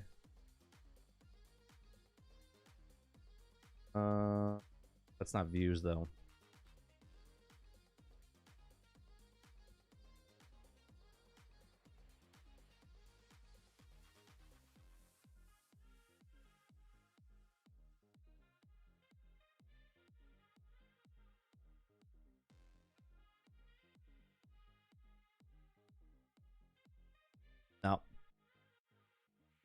Hard to see what I want you to.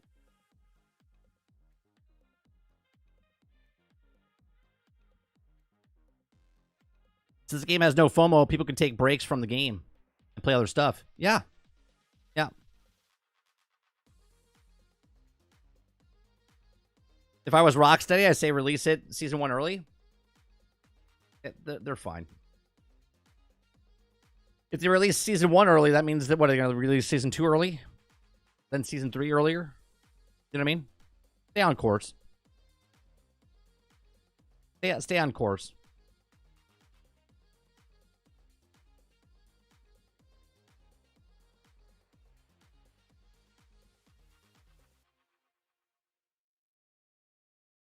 Like, let's say they wanted to sell 5 million copies.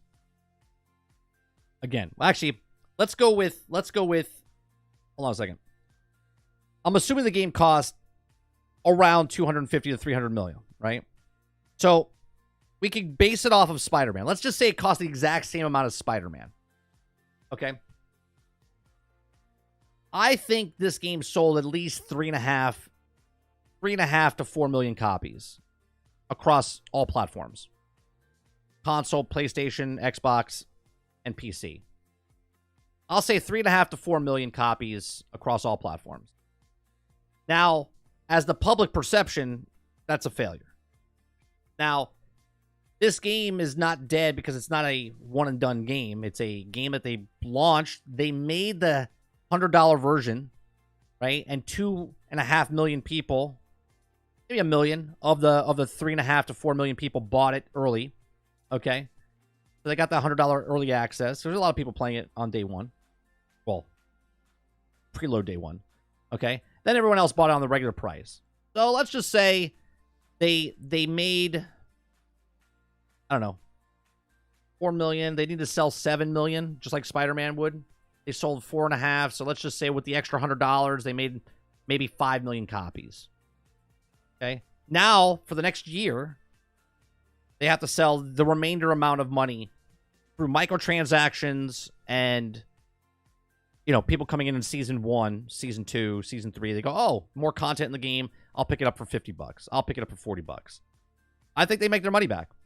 I don't think it's all hell will break loose, fire's happening, and they're like, nothing to see here. I think they're fine.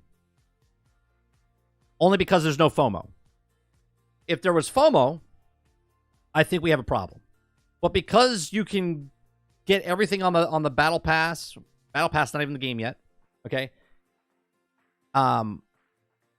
If there was FOMO in the game, I think there was major problems. But because there's no FOMO, you can come back anytime, play the game, get the season passes. I think it's fine.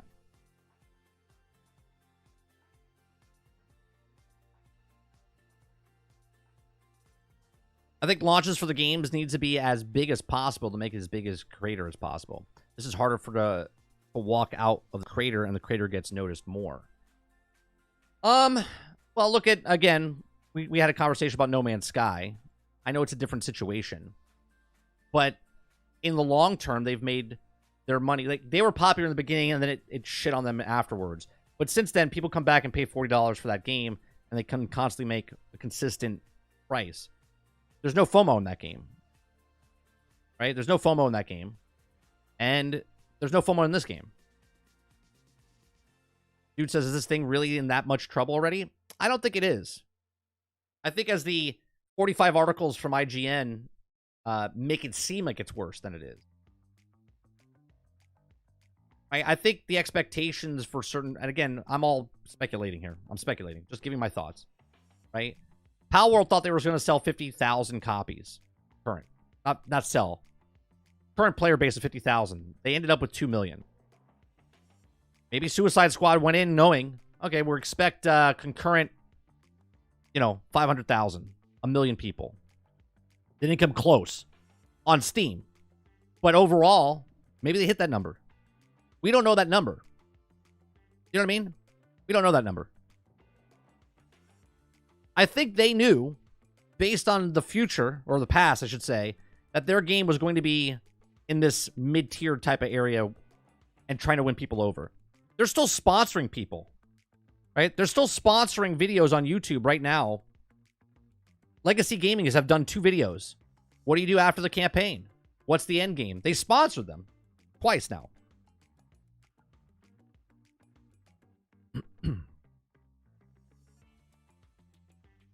At one point, it was the top of the UK charts. It's still in the top 10 on PlayStation being played. It's in the top 20 on Xbox. There's also a lot less people that own an Xbox, right?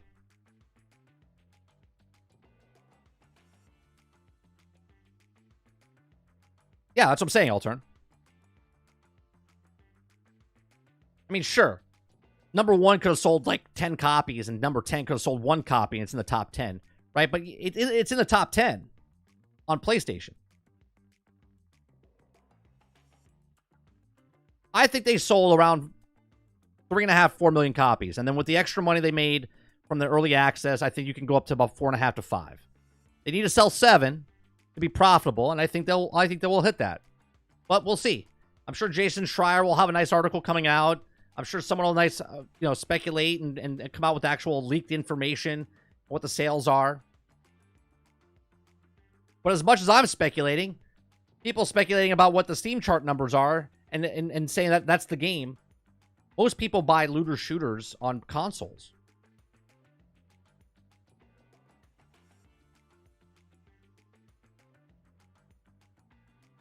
I mean, here. Let's go to Steam charts.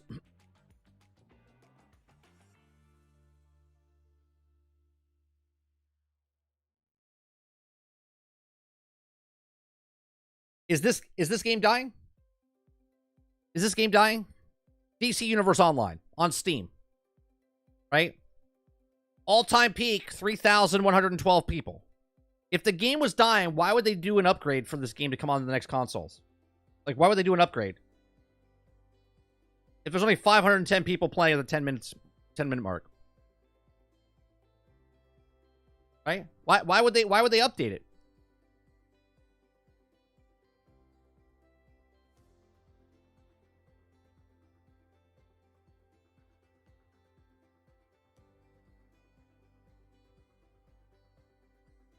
Well, let's be honest, though, Altern. Destiny didn't come out on PC right away, right? It came out on PC later. It's only on console.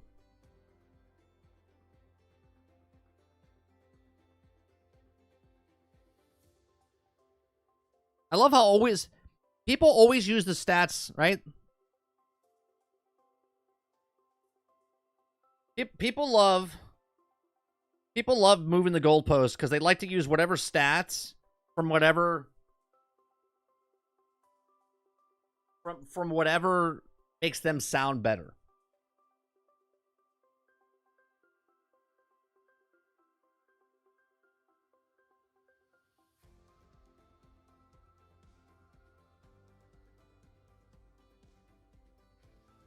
It's like one of those actors that have a over-the-top death.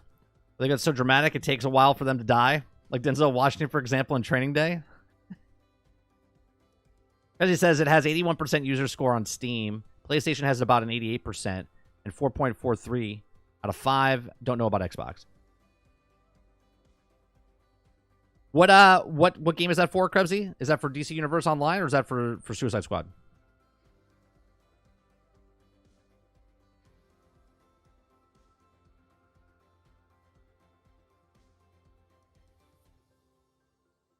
Suicide Squad. Okay. Yeah. I just think it's funny. People grab what they have like, oh, look, it's not doing very well. But if you say this for another game that no one's shitting on, right? Like no one's shitting on DC Universe Online. And yet the all-time peak is 3,000. Right? And it's still going strong. Like you go on the servers, there's tons of people still playing this game.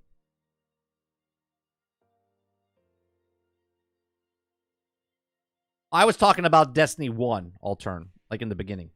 Not Destiny 2. So if you're talking about Destiny 2, yeah, it was on PC on Destiny 2. Well, actually, did it come out on Destiny 2 right away? I think it came a couple months afterwards. Did it not? I forget.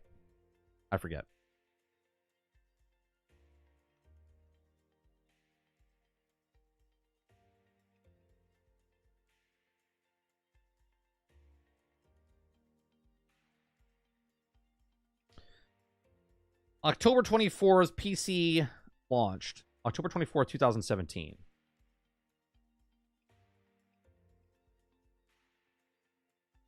No, Destiny 2, September 6th, 2017. Yeah, it didn't launch the same day. Yeah. It came a month later.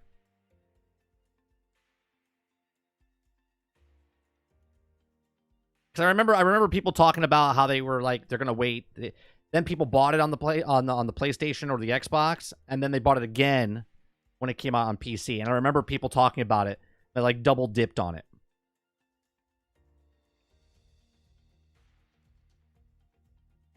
Because they had to, right? They had to because as content creators and whatnot, they wanted to get it on the PlayStation so they could play it first, right? Or the Xbox to play it first, and then they bought it again. And then there was problems with switching over with the desync and stuff that was happening.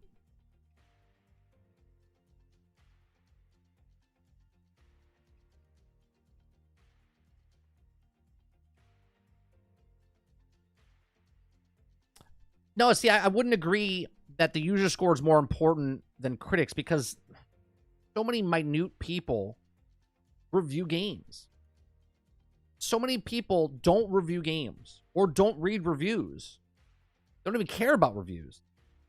It's a small percentage of people. Like, I'm not saying they don't matter, but there's so many people that don't review games. I would say out of 10 people, maybe one person reviews a game.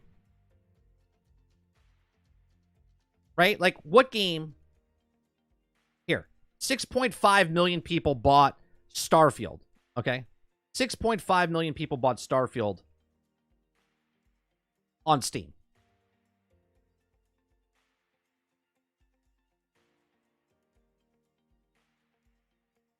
I'm trying to open Steam right now. Hold on one second.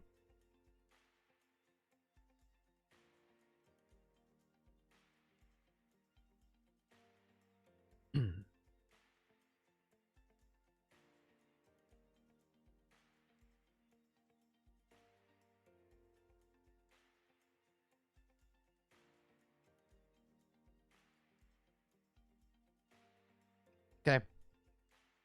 6.5 million people bought it on Steam. 93,000 people have reviews.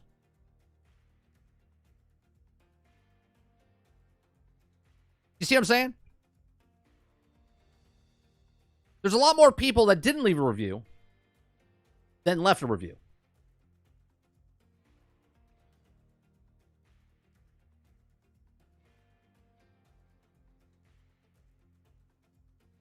So sure, 93,000 people left a review, and those people, you're like, oh yeah, it's got a lot of reviews, and this is what it's sitting at mixed and whatnot. In my opinion, 90,000 people is enough to have a general consensus about the game. Okay, but if 93,000 of 6.5 million, what's more of a consensus? If the people don't leave reviews, does that mean they're enjoying the game or shitting on the game?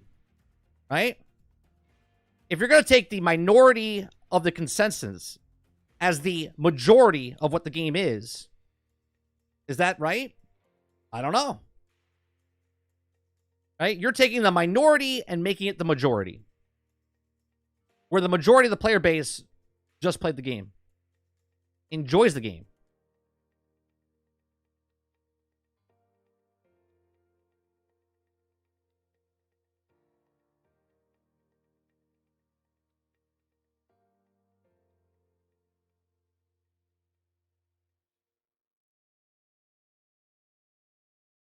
Right? 6.5 million people play the game, bought it. But only 330,000 people played it consistently together at one time.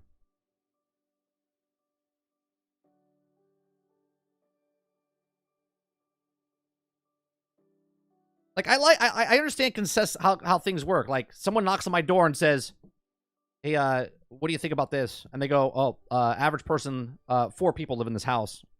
3 people live in this house, but 4 people live in this house. And they're like, we did a consensus, and 1.2 million people think this way.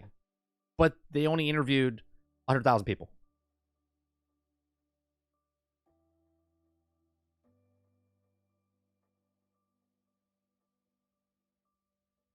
Time to leave a review is the top percent, and the bottom percent is just like consumer survey servers.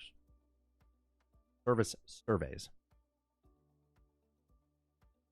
If you think Starfield's a 6 out of 10, I don't know. I mean, I'm just saying that if you're a person that reads reviews, and you know that 6 million people bought the game. Actually, I don't even think those people know that 6 million people bought the game. They just look at go, okay, 90,000 people bought the game, right?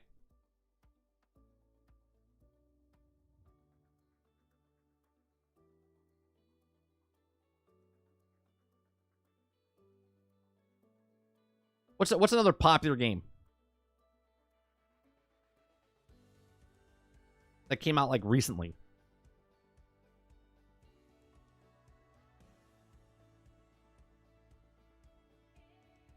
Like, Skyrim is one of the most popular games in existence, right?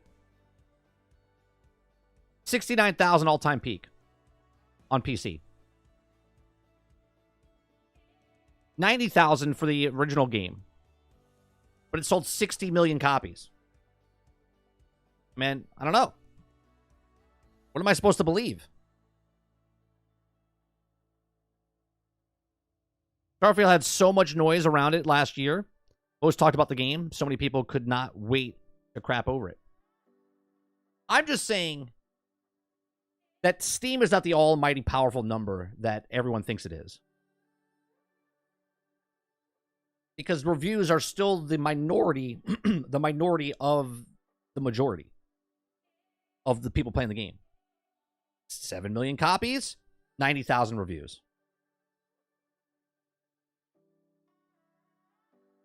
By that logic, I would think the people that are not leaving reviews are enjoying themselves so much they're not leaving a review.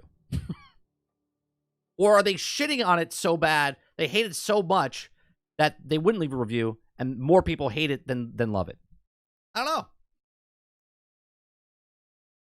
Now, if you sell 1 million copies and you got like 990,000 people telling you it's mostly mixed, then sure.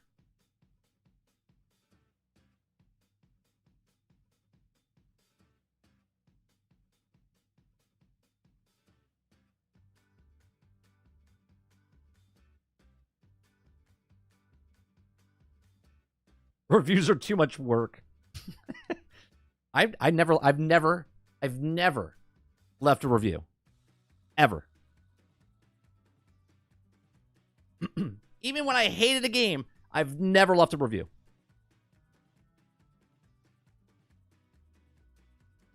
In my 42 years playing video games, I've never left a review. I don't even leave the fucking star. Like on Xbox, it's like, how did you like? Never. I never left a review for Xbox when they say at the end of your gameplay for the cloud, it says, hey, survey. I don't even fill that shit out either. Never? Pussy. Yeah, I've never left a review.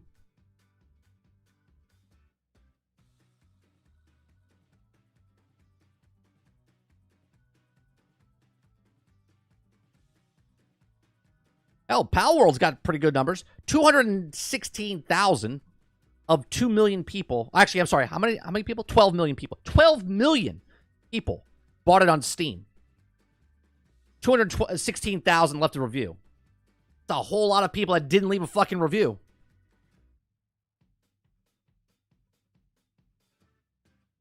$7 million people played it on Xbox. 12 million people played it on Steam. Okay. 216,000 left a review.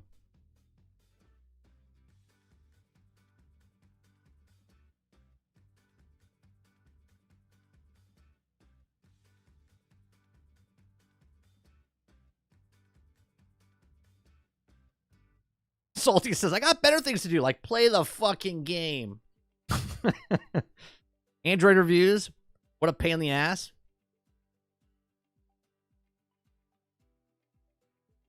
All I'm saying is, my review process is pretty simple, right? I walk, in the past, I've said this before, I walk into the store, I grab the box, I look at the box. Here's what it checks. Cover the box. Does it look cool? Looks cool. Pick it up off the shelf. Turn box over. Look at the pictures. Okay, pictures look cool. Gameplay looks cool. Let me read the synopsis. Read synopsis. Read the synopsis, and then go, yeah. Don't like it. I'll pick it up later. Game I like. Cool box. Cool name. Gameplay looks good. Yeah, I'm going to take this one. Go buy it. Play it. Like it. Never leave a review. Never leave a review. If I went to New York with about 8 million people and asked 45,000 people about the number of the Yankee Park, their opinion and quality of traffic in the city average, those 45,000 is 4 out of 10. Sure, but you're assuming a lot with that. What happens if the people that you asked just are not really, right, like Yankee Park? What about the people you asked are just visiting and they've never been there? And they're like, yeah, I heard about it and I don't really like it. What about the spouse they were with has never been, but the husband went there, or vice versa, right? And you take their opinion, but then you go to the other side of the park and ask the people, and then 100% of those people say it. You see what I'm saying? A small percentage of the thing to assume the masses don't like it. That's a big assumption. Hence why I don't look at reviews.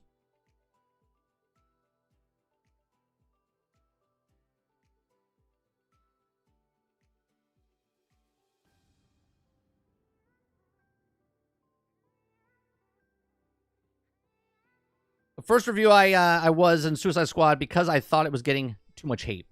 Well, here's another thing, right?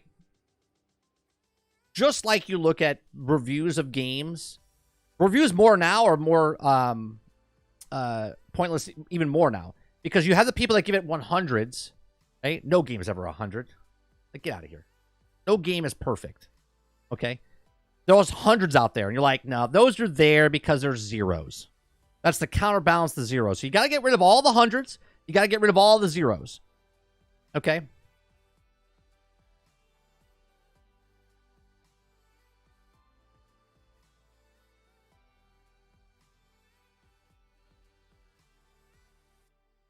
I left a review for Shadows of War back in the day because I had a hard-on for the Nemesis system.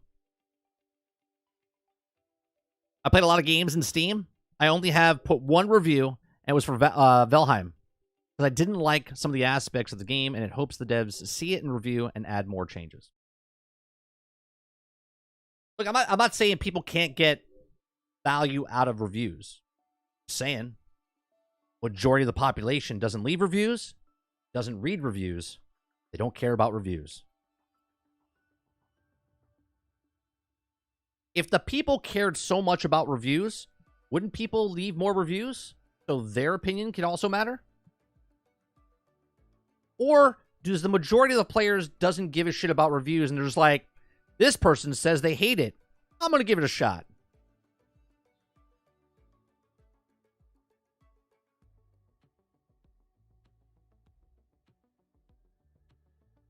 Because obviously if people read reviews, then all games that were very low, they wouldn't have any sales whatsoever, but they still sold 7 million copies. But they only have 60,000 reviews. A lot. That's a lot.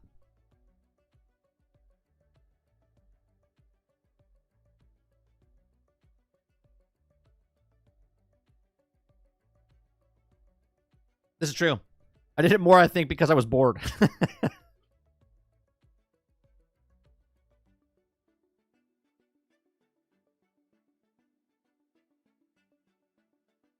Ever since the new patch, Boomerang's build is fucking destroying. I love it. I haven't messed around. We played yesterday, me and Mr. Luke, and we were getting stomped. Stomped. What level were you playing on, Eclipse? What was your mastery level? We were playing level 30 mastery levels, and we were getting destroyed.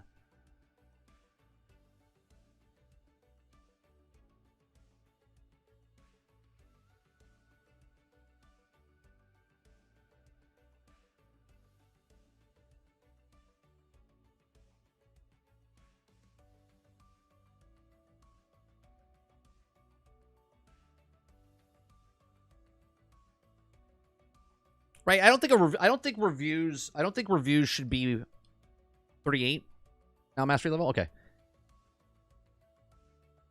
I don't think reviews should be a ground of a bitch fest. But I do get it, because it's like, just like Akuda Papa said, he wanted the devs to see it and read it so they could make changes.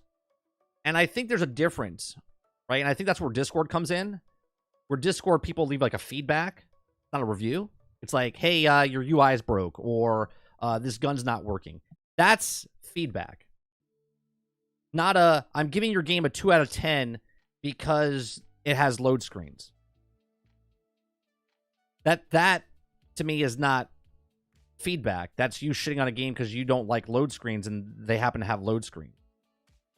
Or something along the lines of that. You know what I'm saying? It's got a 19% here and a 90% over here.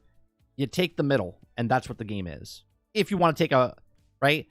You can't take just the hard critics or the reviews over here. You got to put them together and go, all right, well, that's 20 and that's 80, so it's around a 45 to 50%.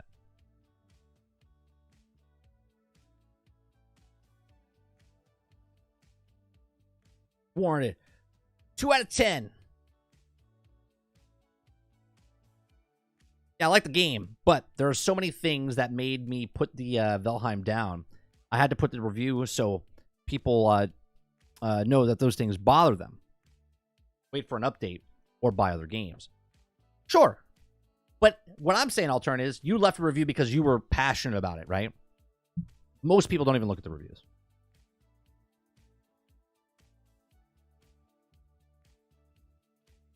So an average is what you get by averaging the opinions of 90K.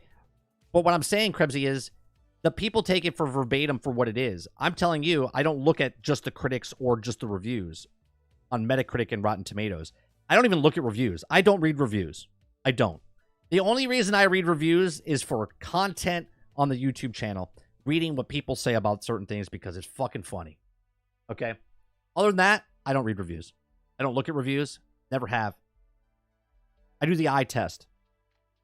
I see your game. Game looks interesting. I'm interested.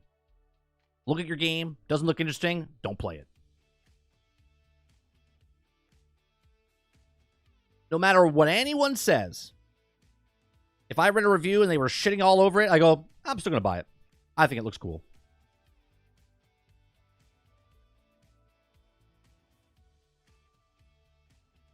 And apparently, I'm part of the majority. Because I don't leave reviews, and there's, what, 6.4 million people on Steam that bought the game that didn't leave a review.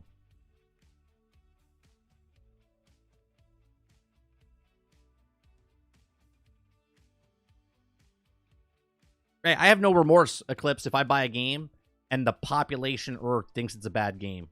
I still had fun.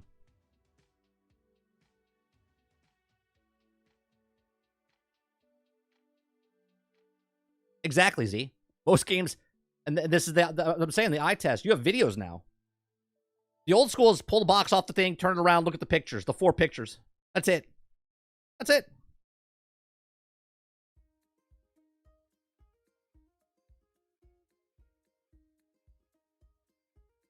This is all you get.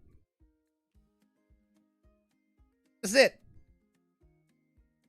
Box cover looks cool. I know Marvel. I know Guardians of the Galaxy. Flip it over. Yeah. Lead the Guardians. Fire up Wild Ride across. All right, I'm going to get it.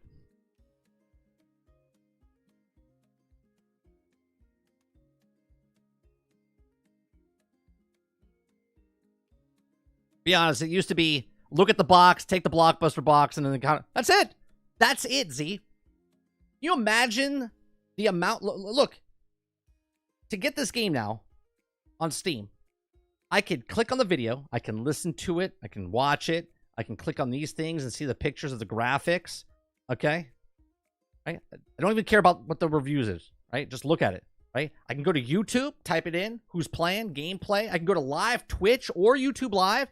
Hey, you like the game? Is it good? Is it a lot? Is it worth the money? Yeah. You can ask 1,000 fucking questions. And then people are still like, I was lied to. What?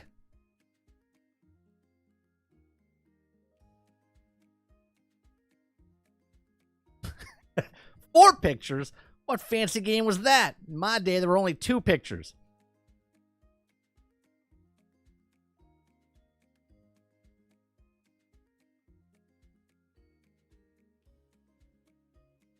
And here's the best part.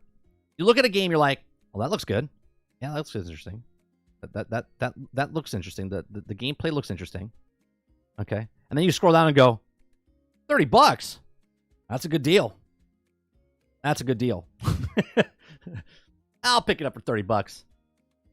Right? Because at the end of the day, video games is still pound for pound the best buck, dollar for dollar. Okay? Best piece of entertainment.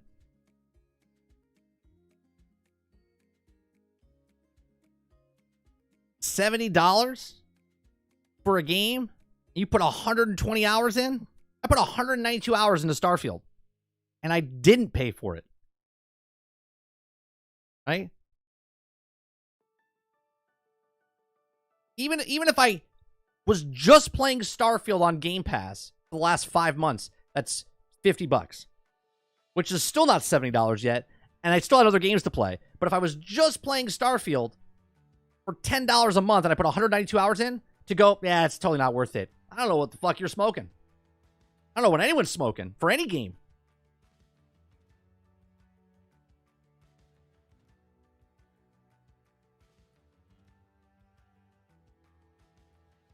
Imagine a Blockbuster back in the day just had a book of metric scores for each game, like a cheat code book.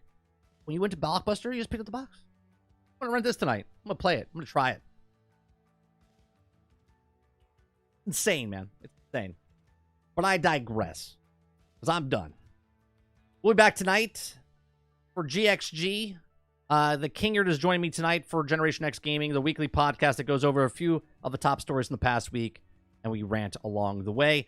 3 o'clock this afternoon, we're going to see the world blow up, or the internet blow up, I should say. Microsoft is going to take your Xboxes away. That's what I heard. I heard they're going to come to your door. They're going to knock on the door. They're going to be like, we're here for your Xbox Series S and X. Can you hand it over? Right? They're going to come and get it. And that's the end of Microsoft at 3 o'clock today. So make sure you say your buys. Unplug the cable. Wait outside the front door. Make sure you hand it in. Because Microsoft has done... No, nothing's going to happen.